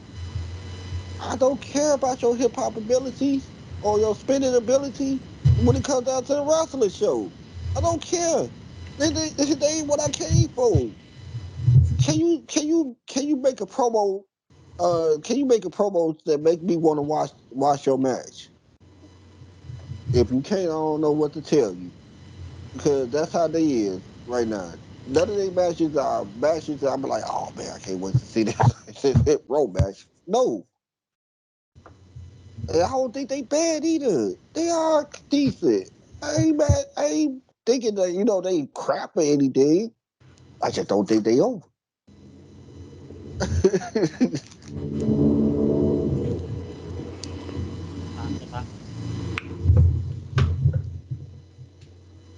Shay, you still there? Oh yeah, I'm Yeah, I yeah. know if you wanted to chime in on that. oh no, I ain't got nothing to say about Hit Row, bro. Or I was just gonna say with all the talent, going back nowadays, that's the only thing I was gonna thought you were gonna say something about that. Like, hey, nobody can't blame anybody if somebody don't get over right now and I whatnot. mean, Because yeah, y'all already said it. Like I said, in the midst of that, I mean, that's exactly what you're seeing with Cross right now. Triple H is giving Uh-huh. him everything that he gave him in He NXT, giving the world. He giving him the world. And and if this it's nigga not not getting gonna reactions. uh-huh. like I And said, if it's not gonna get over and if he not getting over, it's because of him. And hopefully that finally wakes Triple H up about it. yeah, Like that's his boy. That's his boy. that's his boy. And he gonna keep he gonna try again. He gonna try again. Show Now black and see gold that crew. if it don't work the second time, I think that's where he gonna give up. See, he not like Vince. When it comes down to either Vince is hot and cold on you, he gonna completely just stop your push, or he gonna keep on doing it. see, Triple H ain't gonna do that. He ain't gonna constantly just try to put down your throat like, oh, you gonna like this guy. And they be like, no, Triple H, I don't like this guy. Get him off my TV. You know, you know. I don't think he gonna have that problem. I think he gonna listen and he gonna be like, well, that go with somebody else. Mm-hmm. Yeah. Yeah, like we said earlier, it's almost like somewhat. I think when you guys said like almost kind of comparing to Tony Khan's booking. Well, I think that's just with bringing people back and expecting them to know who they are and whatnot. That's the only thing. Yeah. So I'm not We saying can't compare it. Oh, my bad. Their booking, it's cool, but like, yeah, their booking styles are completely not the same. And come on, we already know who the better booker is out of both of those two and whatnot. So, well, like, do we? Say what? Because I need to see a little bit more. I'm about to say Triple H. Even though don't get me wrong, I am not the biggest Tony Khan booking fan sometimes because he does a lot of erratic stuff to me, you know, and sometimes he don't continue storylines until weeks later, you know what I'm saying? So I'm not the biggest fan when it comes down to his booking. But at the same time now, we've been saying 4-5 weeks of the same Dexter Loomis choking out the Miz. It's several different type of ways, but it's the same thing. You know what I'm saying? So, and then his bringing up people and not really being sold on them because he had Candice lose, even though it was in a distraction finish. He had Candice lose her second match. Yeah, and he loves some distractions. Yeah, after like 1 week. Right, there we go. And and that's one thing too. Even though Tony don't do a lot of distraction and DQ finishes, Triple H does. Yeah, I said that on Raw a few weeks ago. It was like 4 distraction finish, like 4 to 5 distraction finishes. Like, dude, you don't have to protect everybody out here. Do we need to protect that many people?